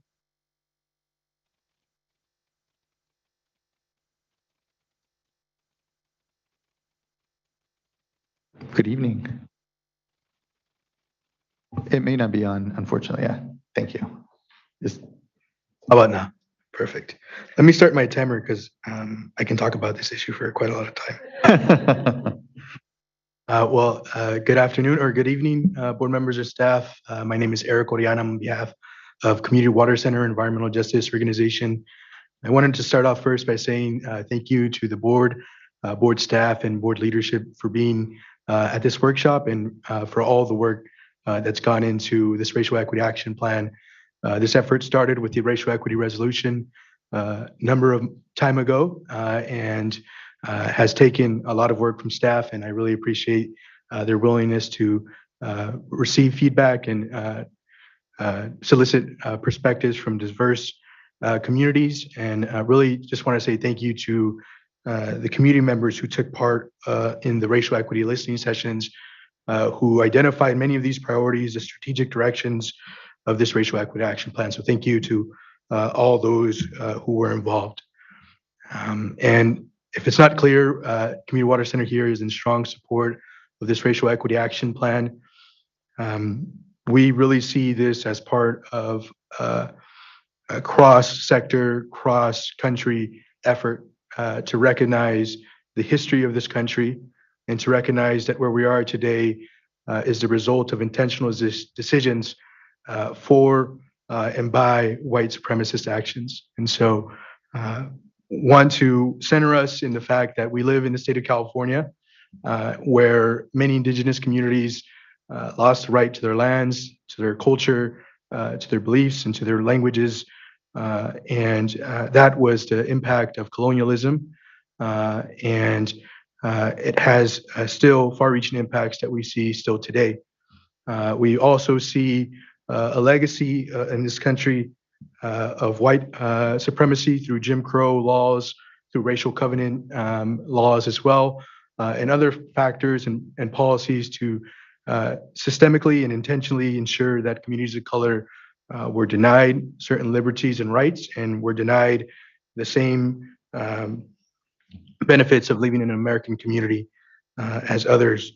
And so I want to note that why is this important to drinking water? Why is racial equity important to the water board? And that's because today we still see inequities within the systems of delivering drinking water to our communities. We still see inequities in access to water boards and hearings and decision-making processes. We still see a lot of inequities across the board. And we see that nearly 1 million Californians don't have access to safe drinking water. More than 2,500 households have lost access to drinking water during the drought. These impacts often disproportionately impact the communities of color and particularly Latino communities. And that is because of our history, because of racial covenants which prohibited communities of color to purchase and own property in communities that had amenities and utilities that were recent and new technology. It prohibited communities from accessing resources from local governments. And so all these impacts that we see are the results of that, are the results of those decisions. And so that is something we cannot avoid, we cannot ignore. And so we must do something about this. And as my colleague Justine Massey shared, we have to be anti-racist to address the inequities of the past. And so today, I am in strong support of this board's Racial Equity Action Plan, which provides 3 strategic directions, those being integrating racial equity and measuring that impact, creating and maintaining spaces for inclusion and belonging, and activating BIPOC community wisdom and sharing power. And so integrating racial equity is important for us to address the challenges that communities have with unsafe drinking water.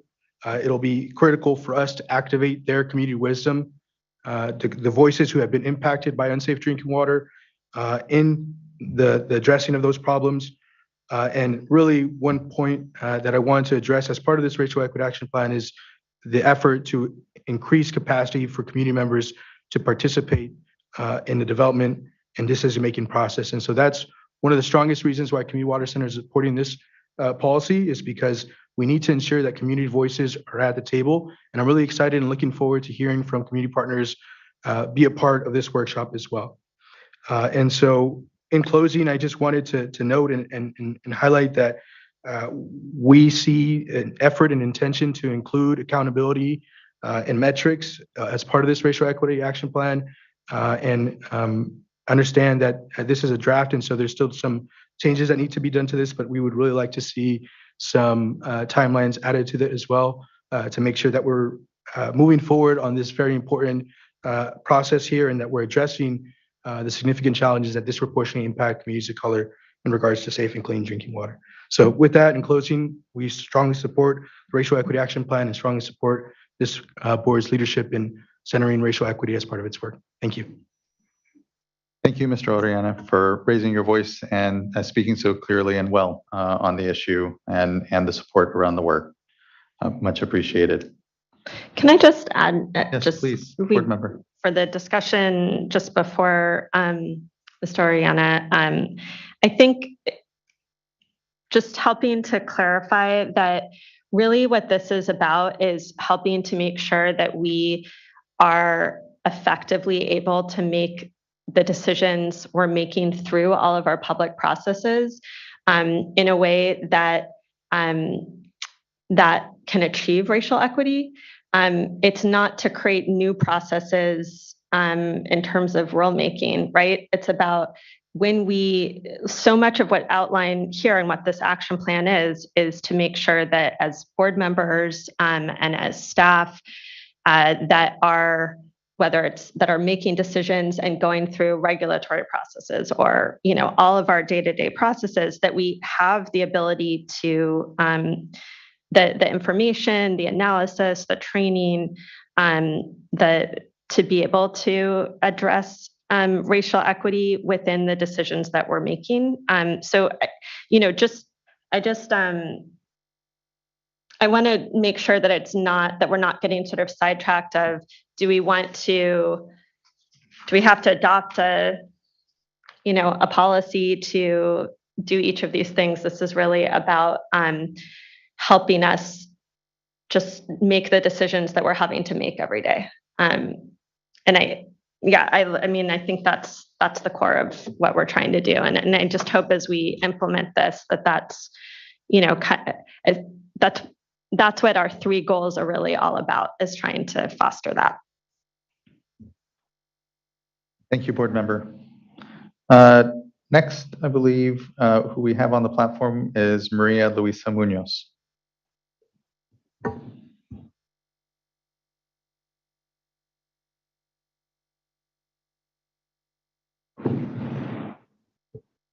So I do not see Ms. Munoz on the platform. However, we do have a few individuals who have come into the platform and are sharing an account. So if Maria or any of the other speakers, if you hear your name called and you don't receive an invitation to unmute, you can virtually raise your hand by selecting the raise hand option at the bottom of Zoom, and then we'll bring you in at the appropriate time. Thank you, Mr. Lawfer. I think the next person we have on the platform is Sean Bothwell.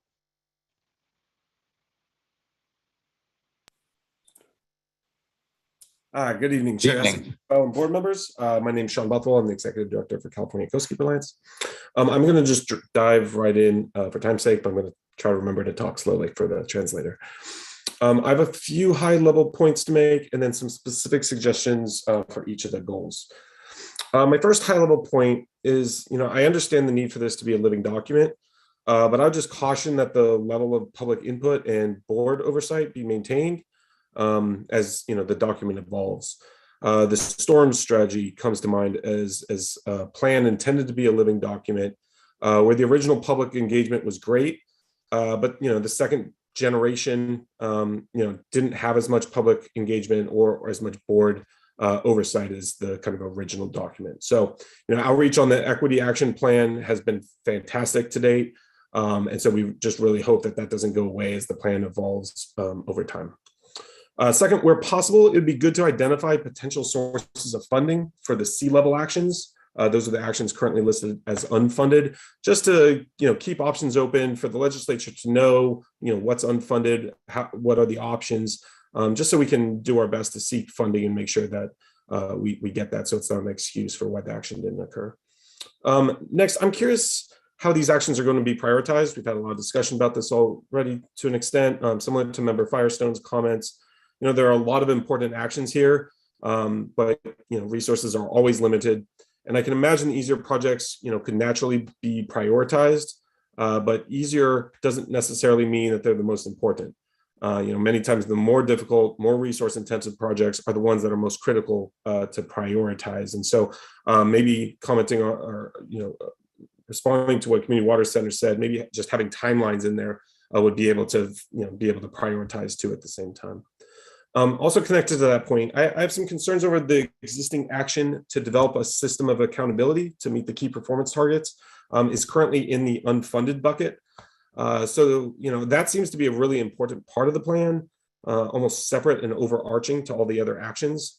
And it's important to ensure that the plan results in meaningful action and not just words on the page. So I'm hopeful that the system of accountability, that action in one of the sections, I don't know off the top of my head, will be done regardless of whether there's funding or not. Moving into the specific goals, under goal 1, there seem to be very specific actions related to drinking water and water rights that I think could also be considered to apply to water quality programs. I know Member Firestone somewhat alluded to this as well, but just as an example, for goal 1, discusses analyzing BIPOC communities impacted by drinking water. Certainly a very important action that certainly should be prioritized. But maybe we could also consider analyzing BIPOC communities impacted by impaired waterways. For example, it might be good to know what percentage of impaired waterways are in BIPOC communities. Another action calls for identifying data gaps in water rights. There's also data gaps due to the lack of water quality monitoring in BIPOC communities. Swimming in freshwater bodies comes to mind.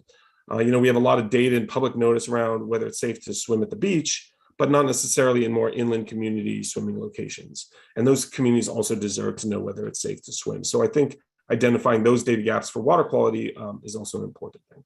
And lastly, there's an action about developing in-stream flows for BIPOC communities. That's a great action. We definitely support it. But also along the lines of water quality, considering, looking at prioritizing development of whether it's TMDLs, funding grants, or other policies to address the persistently impaired waterways in BIPOC communities. And then lastly, under goal 1, I really appreciate the broad action to apply the racial equity toolkit for all programs and policies. I'm just curious how the Water Board plans to integrate Assembly Bill 2108 into those requirements. That bill has some specific requirements to analyze disproportionate impacts and identify solutions for decision makers that we recommend could be flagged into that section. For goal 2, let's see how much time, 42 seconds. For goal 2, I have one broad recommendation under 2A, which is to expand the actions to include not only just staff diversity, but also diversity in applicants for board member appointments. I fully understand and appreciate that appointments is under the governor's office. But I think it would be a missed opportunity to at least not help diversify the pool of applicants applying to be a board member under this plan. And then under goal 3, 3A, effective language access. I know this is a tough lift, but we really need to find a way to translate the actual permits and policies themselves into Spanish and other languages as requested. We continuously hear from the public at staff workshops that that's something that they would like in permits. Under 3B, we very much support the community capacity building program, and Member Firestone, to your point, we will definitely identify, I don't know if I'm the best to say what should be minimized, but definitely we'll highlight the things that we think are really important. And this is certainly one of them. And this is one of the areas where it would be helpful, I think, to identify the potential sources of funding, because this is kind of a unique one, right? It's not P-wise to analyze permits and policies. It's a capacity building stipend program that's really important, I think, for community engagement. And then lastly, under the community capacity building program, there's a mention of paying for amenities. And I just didn't know what that was referring to. I'm hoping that it means, providing amenities such as, Wi-Fi connection or computer access, to be able to remove technology barriers to public participation. But I just wasn't sure if that was the intent or not. So some clarity there would be helpful. Otherwise, I think this is a fantastic action plan. I'm really proud of the State Water Board for their leadership on this. I'm really happy with staff's engagement with both the public and listening to our issues. So thank you, and we really look forward to seeing this move forward. Thank you, Mr. Bothwell. I appreciated the really good constructive feedback, and I took copious notes here for myself. I know our folks were as well. Appreciate especially the desire to make sure that we're taking care of new legislative requirements at the same time as we do the work, and really kind of making sure we're being as efficient with our work as possible. Okay, next we can move on to Maria Magana.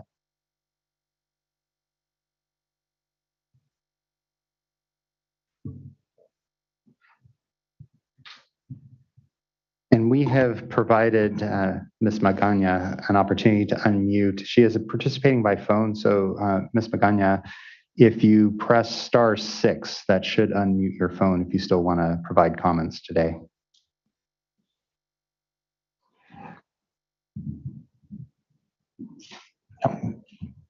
Okay, and apologies, Ms. Magana, if you're trying to unmute or are having challenges at any point, just if you do unmute, we can get to your comment. So thank you.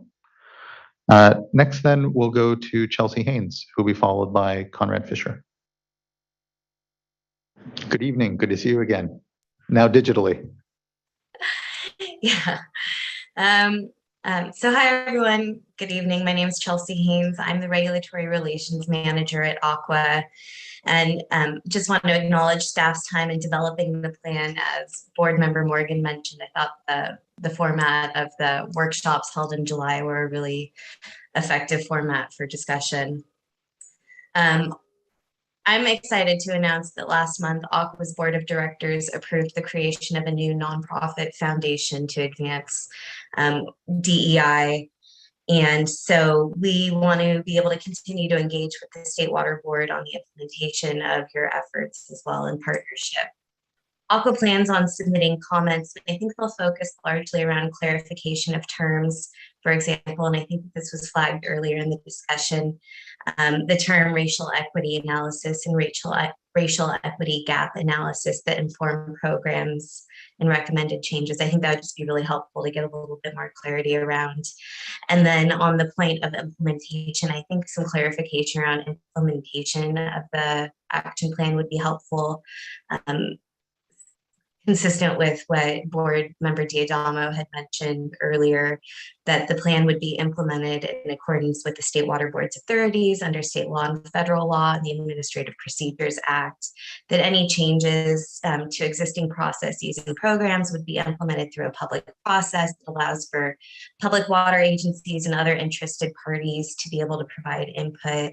And then I think it's just important to note that this plan serves an important role to advance racial equity in the State Water Board policies and programs, and just that we want to make sure that this effort is consistent with some of the broader strategies of the state for long-term water resilience, including the Water Resilience Portfolio, Water Supply Strategy, which will address climate change impacts and aging infrastructure, which we can expect will also further widen gaps in equities. So just want to make sure that we're consistent with other state strategies and goals. But thanks for all of your work and the opportunity to provide comments this evening. Thank you, Ms. Haynes, for continuing to track the work and the support of the resolution, and here continuing to help us get the right balance as we have this important discussion. It means a lot. So thank you. Next, I'd like to call up Conrad Fisher here in the room. Good to see you, Mr. Fisher. Thank you. It's good to be here in person. Conrad Fisher with Water Climate Trust. And I'm here because I care about racial equity. I also personally care about rivers, future generations having salmon, and the non-humans who have a right to exist. But since this is racial equity, I'm here to say yet again, water for rivers and fish is a racial equity issue. And I'm here to say again, it's still not included in a way that will result in water for fish. In fact, it might do more harm than good. So for the past 20 years, I and tribal members from throughout California have been saying this, and throughout this process.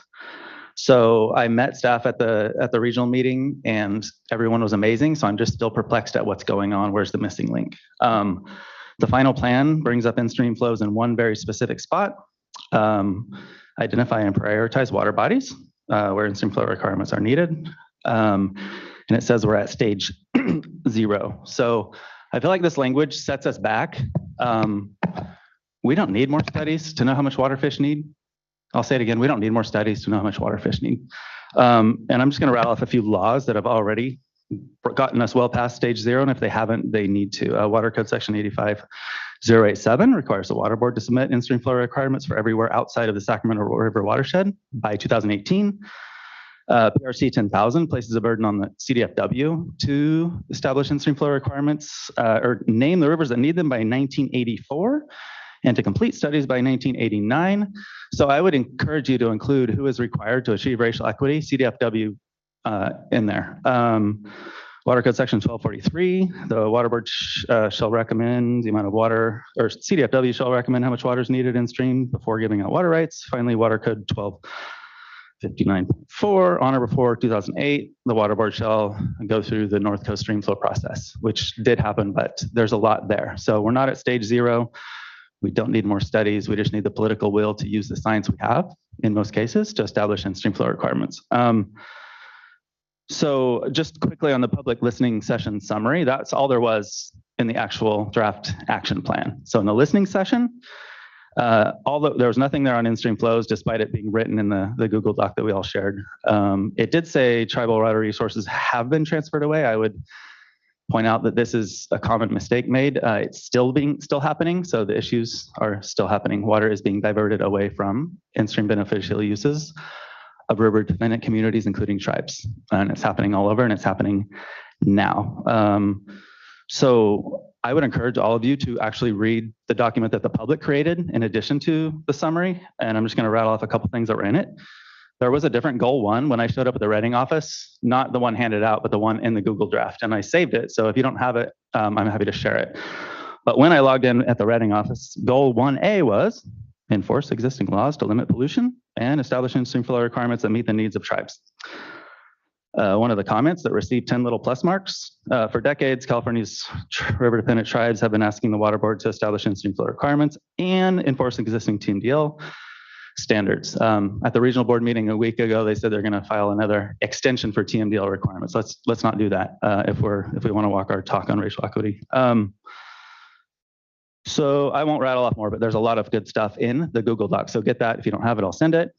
Broad point, justice and equity are often very different than inclusion, engagement, access, consultation. Justice and equity, as we know, requires a shift in power. And with human right to water for inside the house, and a lot of times that can happen with money, but when it comes to water for fish for tribes and river-dependent communities, it requires political will to undo historic inequity. We gave away too much water, just like too much land was stolen. I'm a water right holder, I can say this. I don't have the right, my right on paper is not my ethical right according to racial equity. So we need in-stream flow requirements. We need justice and equity, not just engaging more people. I would argue that in some cases, engaging people for whom dried up rivers and dead fish is traumatic. It's almost unkind to ask for people to testify about that trauma if there is no intent to establish in-stream flow requirements. So I guess I'm just asking, where did it go? Why is it not in the plan yet? I've been asking a while, and others have been asking for decades. And what is the missing link? Like, who's calling the shots? I'd love to know who I need to convince to have it end up in the plan.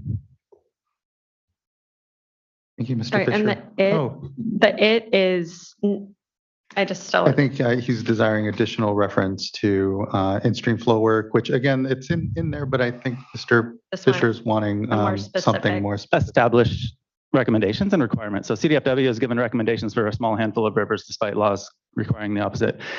And the state board, even without CDFW, can establish in-stream flow requirements. So maybe less politically charged rivers, North Coast, Scott Shasta, permitted in-stream flow requirements. Let's get around this whole, we need a CEQA and an in-stream flow requirement for every single stream in California. We can do regional percent of flow requirements, and that's honestly the only thing that's going to prevent extinction. Sorry, was that too long? Did I answer your question? Yeah, no, so it's a more specific affirmative action than what is written here, I guess. And I think just, in general, this is really, this is a draft where we're looking for feedback. And I really, I appreciate the time and engagement that's already gone on in Reading and that folks have already been doing. But I definitely think if there's more specific language or actions, just make sure that you're providing those so we can have them. And okay. The best language I've seen is in the actual Google Doc compiled by the public. So right, perfect. I'll pull that out that page and give it to you. Well, and our staff probably have that then. So yeah, that's thank great. You, Mr. Fisher. Thank you. Thank you, board member. Next, I'd like to call up Castle Willie, who will be followed by Jesus Tuti Montes.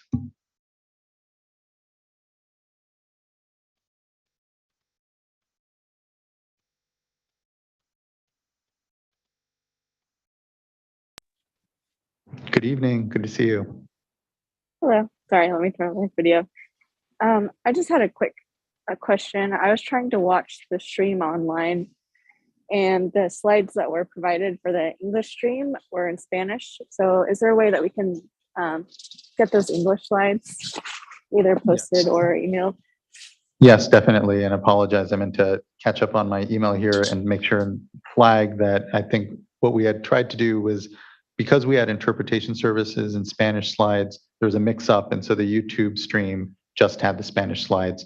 We'll be updating that YouTube link with the slides to download, and then it will also be on our website. So yes, we will be sure to provide those, and apologies that there was a glitch there, and we just had the Spanish ones that we're pushing to the web stream. If you're on the Zoom platform, hopefully it wasn't an issue as well.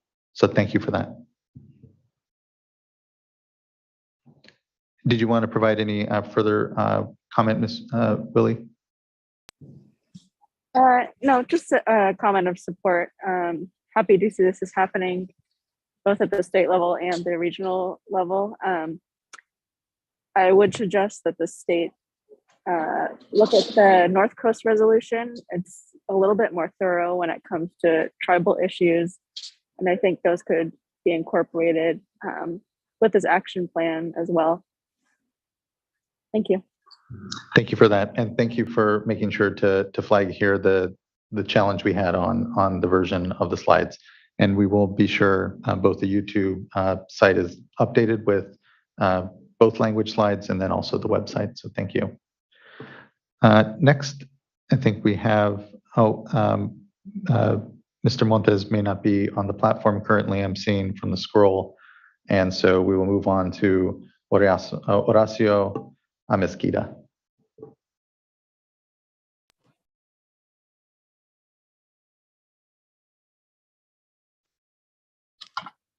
Hi, my name is Horacio Mesquita.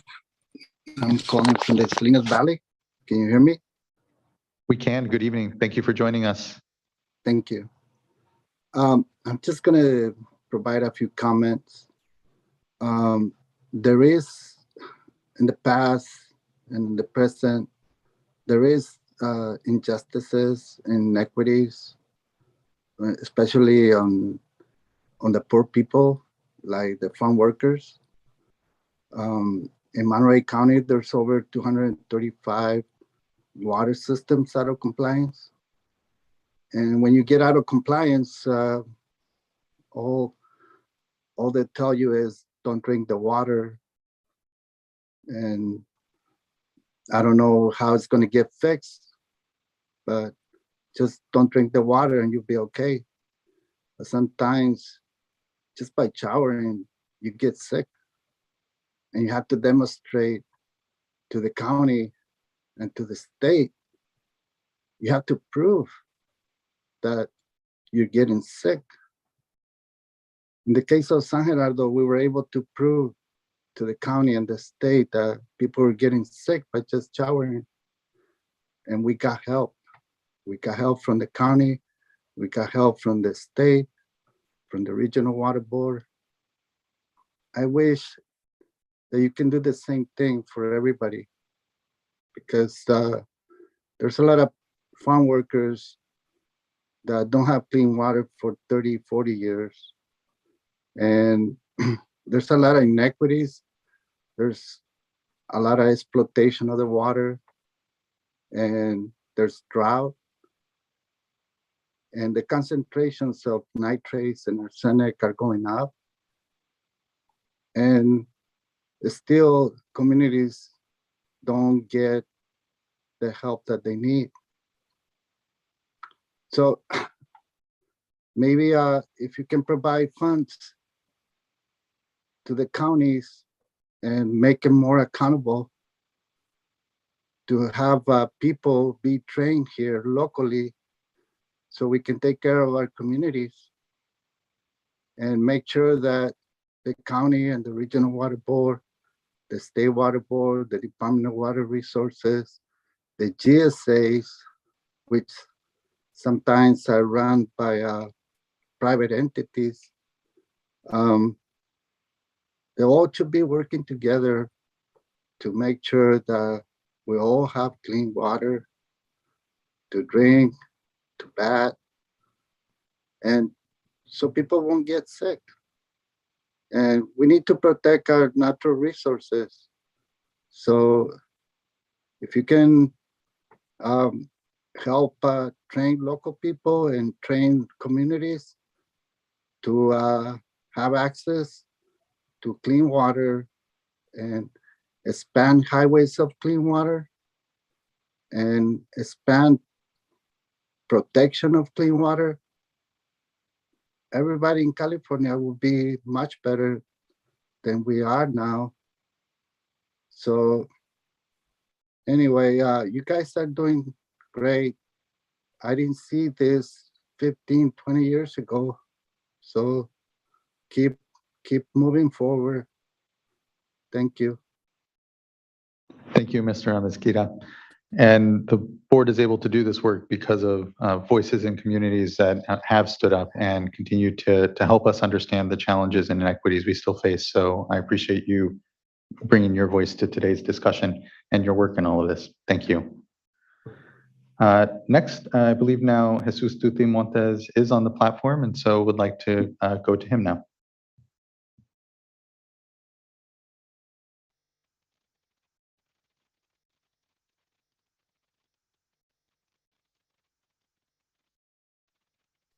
Hello. Hello, good evening.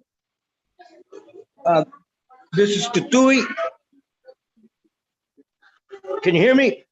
And good evening. Thanks for joining us. Yes. My comment is in regards to funding, some of it that has already been passed. You were talking about Sigma. I heard somebody earlier talking about the Sigma and all that. So my concern is that that funding doesn't get siphoned off, that there be some kind of transparency on keeping track of how that money is being doled out to whoever it gets doled out to, but that it the target is disadvantaged communities and infrastructure for them. And the other part, is that people are also held accountable, right? That people just ain't doing things and getting away with things and, no accountability. So I just like to say that much about that, and I won't take up any more time. Thank you very much for allowing me to. Oh, and my name's Stewie, and I'm from my state of California, Tulare County. Thank you. Thank you very much, Mr. Montes. I appreciate you joining today's discussion and your flags. Importantly, around data and transparency and the work that we're doing. It is definitely part of the plan here, and important that we demonstrate where dollars are going, where our efforts are most making impact in communities. So thank you. I believe that brings us to the end of our speakers. Michael Prado Sr. is not currently on the platform with us, I think. But is there anyone else currently on the platform, Mr. Lawfer?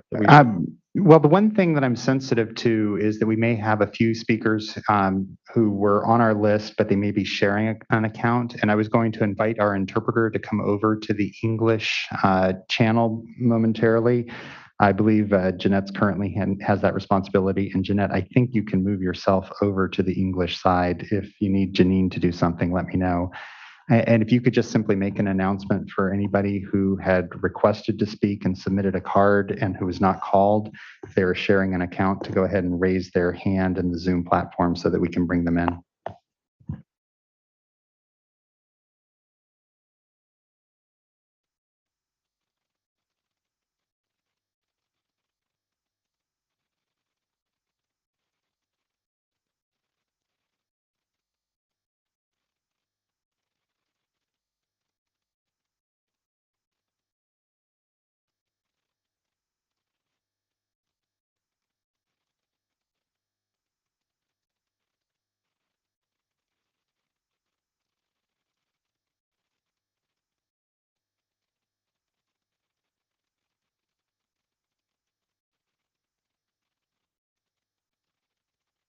Thank you so much. Really appreciate that. And thank you, Mr. Lawfer, as well. Just appreciate the thoroughness of making sure that we got everyone that wished to speak this evening.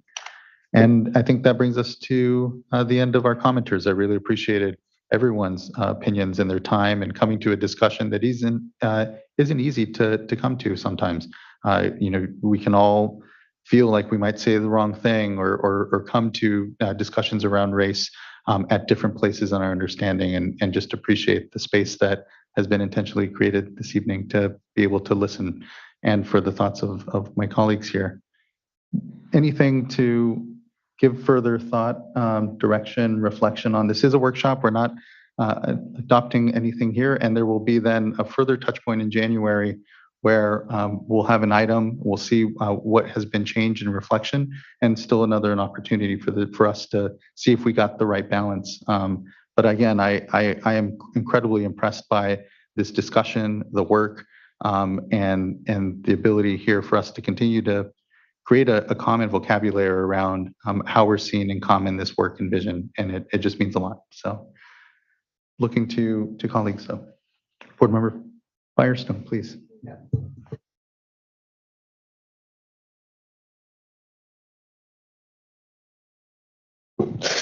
Okay, I will try not to take too much time.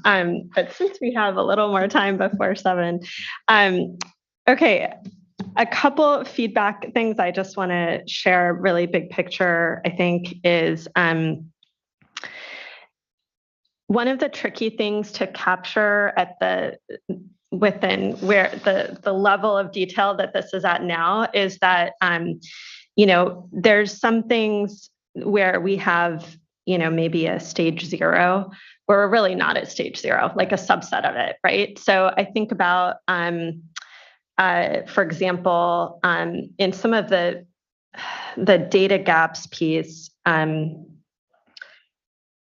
we just have adopted 2 tribal beneficial use definitions into basin plans. And I think across the state, there's a really clear need to, in order for us just to implement what we have, the ongoing basin plans that we have to be able to collect data.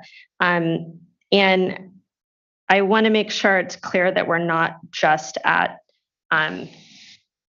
let's see. So like LA, for example, isn't just at the initial scoping phase. They really have already looked at what do we need to, for supporting tribal collection analysis of data. It's still early, but it's not quite at generally what would be needed. It's a little bit further ahead. And so, and I think it's an example of there's so much, like when we say we're going to do this on everything, it feels like we're not going to have time to do it on anything. And there's things that I think are immediate. I think of, we just adopted, water loss, or we have Chrome 6 coming up, or, all of these things that are coming up before us. We can't, if we're not able to include a racial equity analysis in that process, then including having some data that may be missing, then we're not going to be able to be implementing this and accomplishing what we have stated in our racial equity resolution in the day-to-day, or the actions that we're doing now. And so just, I think as we flesh out more details on all of these, looking at what we have coming up in the immediate term before we don't want to say, oh, we have to wait till we have like this perfect study and this all comprehensive gap analysis. We want to make sure that, what we have coming up over the next 6 months or 2 years, that we are, ensuring that we have the things we need to build that into the decisions we're making now as we move forward. So just wanted to flag making sure we can build that in.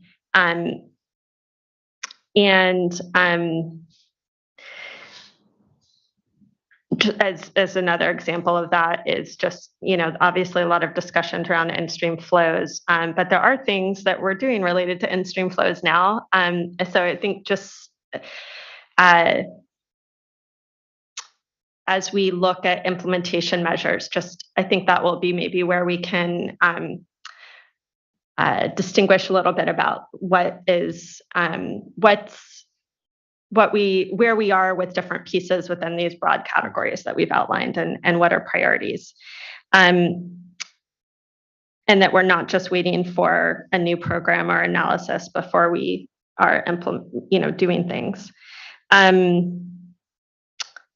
I also relatedly am concerned about, and maybe this is just the way that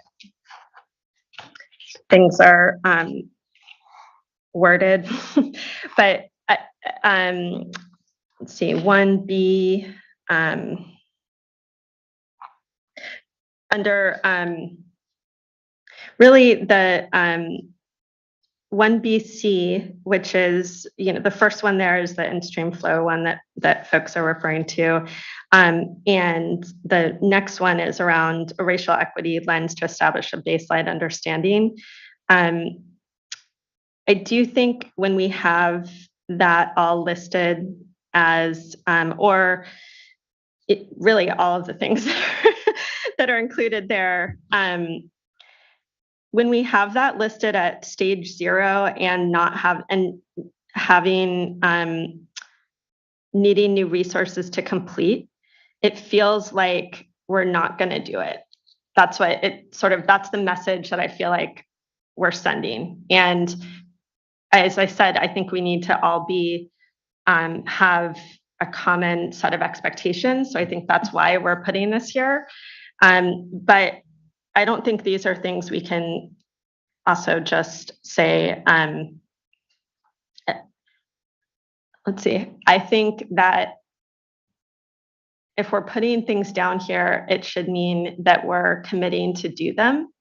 And so not putting things down that would be, we're putting this down in our action plan, but we have no resources, or we're not planning, we haven't started it, is sending a message like we're not going to do it. And then it's like, well, why is it in the plan?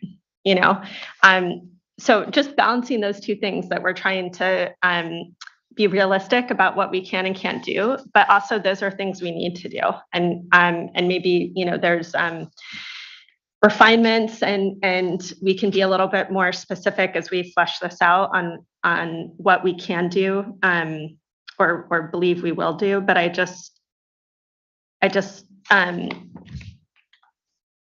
think that I would be really frustrated if we, really the things that are outlined in particular on there, if the message that's sending to me is that we haven't started and we're not going to be able to do it, and I think that's not what I would want to see from our actions in response to the resolution. Let's see, and I think just lastly,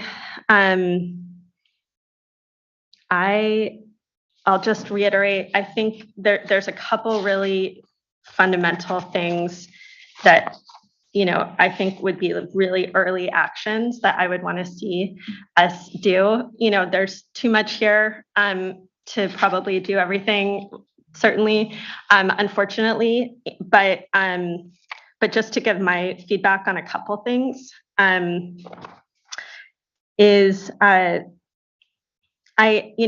think I'm really excited about I think under the programs and policies are evaluated and aligned to address racial equity and justices, goal 1B. I do think sending the message of that we're going to develop a toolkit and apply a racial equity toolkit to conduct a gap analysis and really and use that to inform our work. I think even though those are at stage 1 and 0, I feel like because it's an A, I have confidence that we can do those quickly-ish. And that those are top, I think those are top priority things to, again, allow us, even just in the most immediate things coming to us, being able to make informed decisions.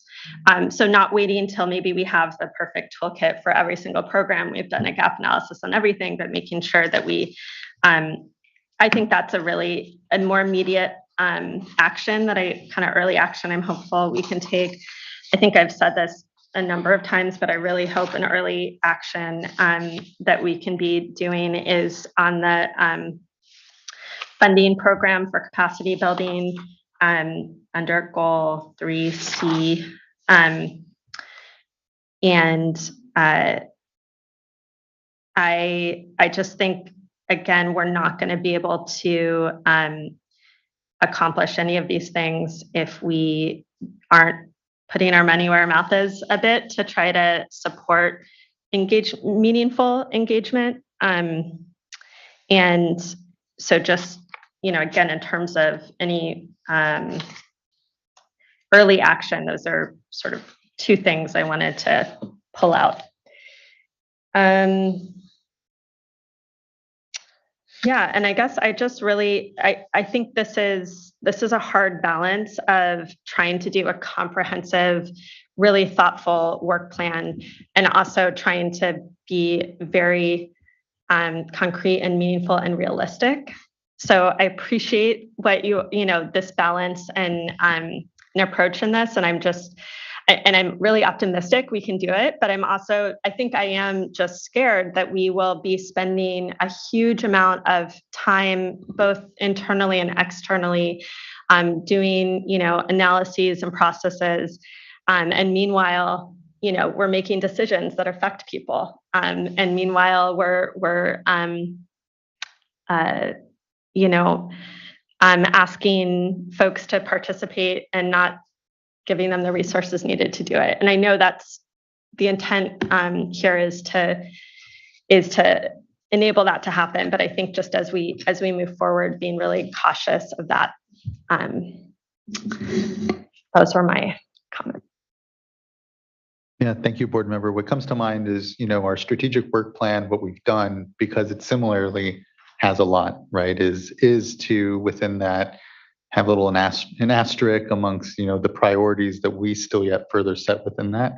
Maybe that's something we can really consider and hear as part of the final plan that comes to us, or, again, it's a living document. It's not a final plan, but it's that next iteration. Then at least then maybe it has some of that priority feedback from some of the board members that you all can collect and help then, to the board members' point, prioritize amongst and understand, what are we, what is most, already in motion or not, or a priority amongst us. So, board member Morgan. Sorry, Chair yes, Esquivel, I please. just wanted to, hopefully this would be helpful. Board member Firestone, I did want to flag one of the places where we have a stage 3 already.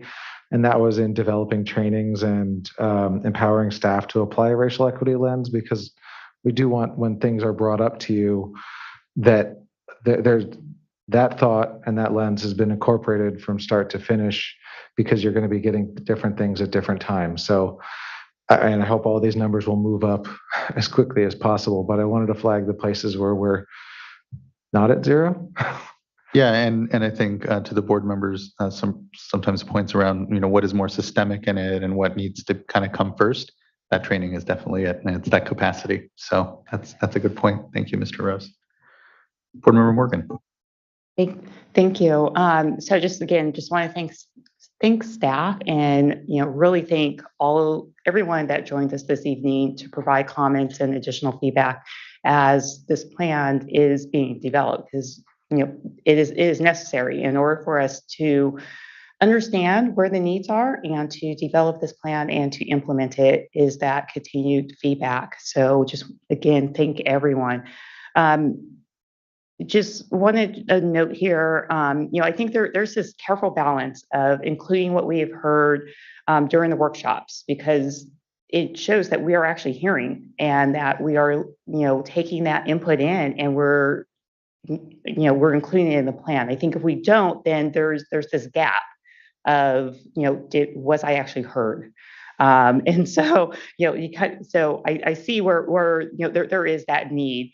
And there's going to be times where, we can't, staff can't take action immediately. And, perhaps, there's a way to communicate that so that, again, there is the ongoing transparency and communication of listening, making sure that communities are being heard, and then communicating back, where we can take immediate action and where we cannot. And so maybe, whether it's through the asterisks or, somewhere where we can have that communication, I think that that's going to be valuable as we move forward, because especially here, we're working with many communities that historically have not been heard.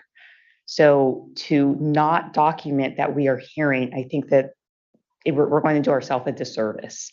So definitely finding that balance and communicating, where we can move forward, how those priorities, and really having the input. And so I appreciate the plan, bringing the plan forward for this workshop today, not being finalized, but having it to where it's at a point to where we can then again receive that input from stakeholders of where they would like to see priorities and things to move forward quicker than others. And then just some general comments. I just want to make sure that that this work is so important. I really just want to make sure that we don't get sidetracked, that we continue to move it forward.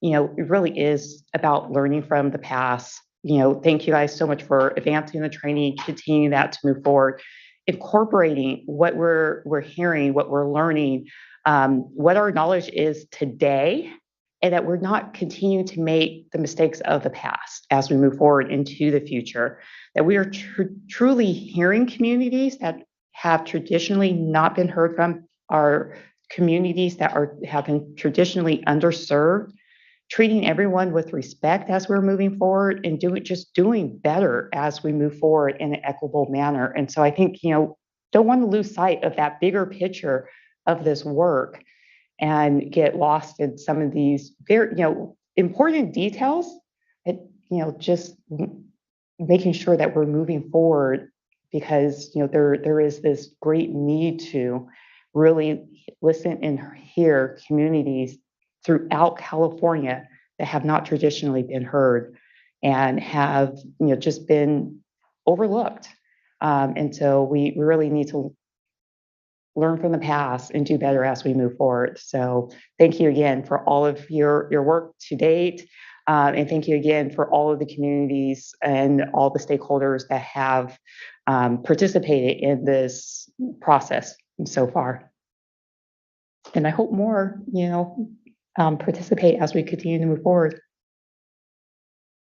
Thank you, board member. Vice Chair.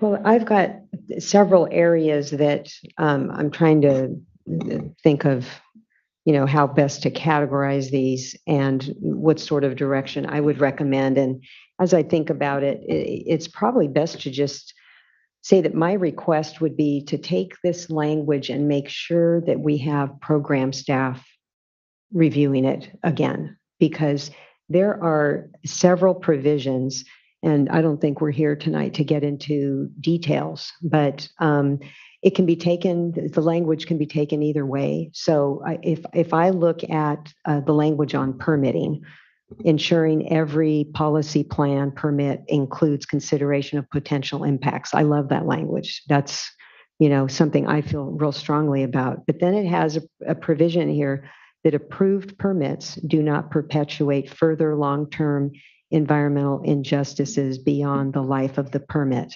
And I don't really know what that means. In concept, I agree with it. But if I look at, say, a timber harvest permit or irrigated lands program or a wastewater treatment permit, there may be situations in which there's been an anti-deg analysis looking at the maximum benefit to the people of the state. And that's why I think we need to have some overriding language in here that, we're going to do these things consistent with our authorities. because I could take this to mean we don't want to do anti-DEG, we want to do something else. And so I just think it'd be helpful to have the program staff take a look at that language. And then I think something. Vice Chair, can I, if I could, because I added part of that language. And so I think part of that was to make sure that we were not continually to, where we have pollution that is, we're disproportionate to underserved communities, that we aren't continuing to do that and to add to it, to where we're taking a look at what has been done in the past and not continuing to disproportionately pollute areas of that impact, communities that have been impacted in the past. And so perhaps the staff could take keep that in mind and look at that language. And I think that perhaps will help give that additional clarity. And so, thank you. I agree. Yeah. So that's where that language, at least my intent, was for it to go. Great. Yeah, I think the language is good, but then I worry that it can be read a different way. And so I think with program staff, folks that work on anti-DEG, Phil Wiles, Mr. Lawfer, I think that, we can figure out any tweaks if they need to be made. And then looking at in-stream flows, I don't think we are at zero. I think there's a lot of activities, and I agree with what Mr. Fisher, what you said, but I think, again, I think it'd be great to have program staff take a look at this, the Division of Water Rights, because what's different about this is consideration of BIPOC. And that is I think it's maybe been considered here and there, but not in any official way. And so maybe that's at zero. And by the way, I don't like the word zero. It just feels like zero. Like it's not worthy. So I don't know, maybe we can make it a one. Yeah. That's step one. Right. But, and so again, if I look at this, those in-stream flows, it's an analysis looking at reasonable protection of the beneficial uses. And so those beneficial uses, tribal, cultural, municipal, we all know, environmental. And so what's different here is the consideration of BIPOC communities. But I think that it could be tweaked a bit to focus more on the consideration as opposed for the purpose. And because I think that the purpose is the protection of the beneficial uses. And then same thing on climate change. There's some language in there that says develop climate change action plan that addresses disproportionate impacts on BIPOC communities. I wish we could really do that. I don't think we can. So just wanting to say what we mean. I think it might be more along the lines of, mitigation, or, addressing where we have the authorities. Again, it kind of goes back to the issue of authorities. And just lastly, the reason that this language is so important, I think it's important to all of us. I really would feel terrible if we move forward with this exercise where people are thinking different things, so if we have impacted communities that believe they got something out of this, when in fact, if we're tied by limited funding or whatever it is, whatever the constraints are, and maybe we know what those constraints are and we understand, what's the art of the possible. I just feel that even though it's a really difficult thing to do, we need to say that, because then we can work collectively on achieving the plan. And I think that there would be, less opportunities for miscommunication. And thank you all. Thank you for your passion, your dedication, and your work. This is, really amazing to be here. I know it feels like it's taken up your entire life, but it really is been in a short period of time, and you've accomplished a lot in a short period of time. Here. Thank you, Vice Chair, for those words. And hearing as well the sort of intentionality and not setting expectations that we can't live up to, in line with some of the comments that we heard also from Board Member Firestone. So I think it is about being clear here and not setting up false expectation, but then also driving the work. Please, Board Member McGuire. Yes, thank you. I don't have a whole lot to add. I think I've heard a lot of great comments that resonated deeply with me. I think in particular the timelines and I guess the early implementation, if that's the right word, for how we hit the ground running here with implementing this plan. It's important to me. It has been. I've been clear. I've wanted this plan completed a long time ago, but I know that it takes time. It takes the outreach that you've done. It takes bringing in the support to really understand what steps are needed to realize our vision. And so thank you for all that work that you've done and the effort that you put into it. And, I'm certainly committed to the long journey that we have before us still. And on that, just thinking a bit, about this document and the way it articulates roles. One thing that I don't see much is the role of the regional boards. And I realize that they are autonomous, semi-autonomous boards, but we're not separate. We create statewide policies and programs that then nest down into the regional boards and the actions that they take. And oftentimes they're the boots on the ground. They're the ones actually who are connecting with the communities and their individual permits and actions. And so I'm looking at this and all of the work that's involved to even get us up to speed to where we need to be. And I just feel like there needs to be some recognition of the work that the regional boards need to have in that process as well, in order to make sure that we're building an efficient process ultimately. And we heard about the North Coast Regional Board and the resolution and some of the work that they're doing. I'm not as familiar with what some of the other regional boards are doing or how they're approaching this very action plan type process. I know lots of them are building off of our work here with our resolution, et cetera. I just feel like we need some better clarity and recognition, just understanding of how this work, the data gaps, these toolkits, how these things that we're going to create could then dovetail with the work that the boots on the ground regional board staff and boards have to move forward with in their work. That's all. Thank you. Yeah, thank you for that feedback, Board Member. The resolution, the work, and then the follow-on has been a topic of a lot of discussion at the chairs meetings.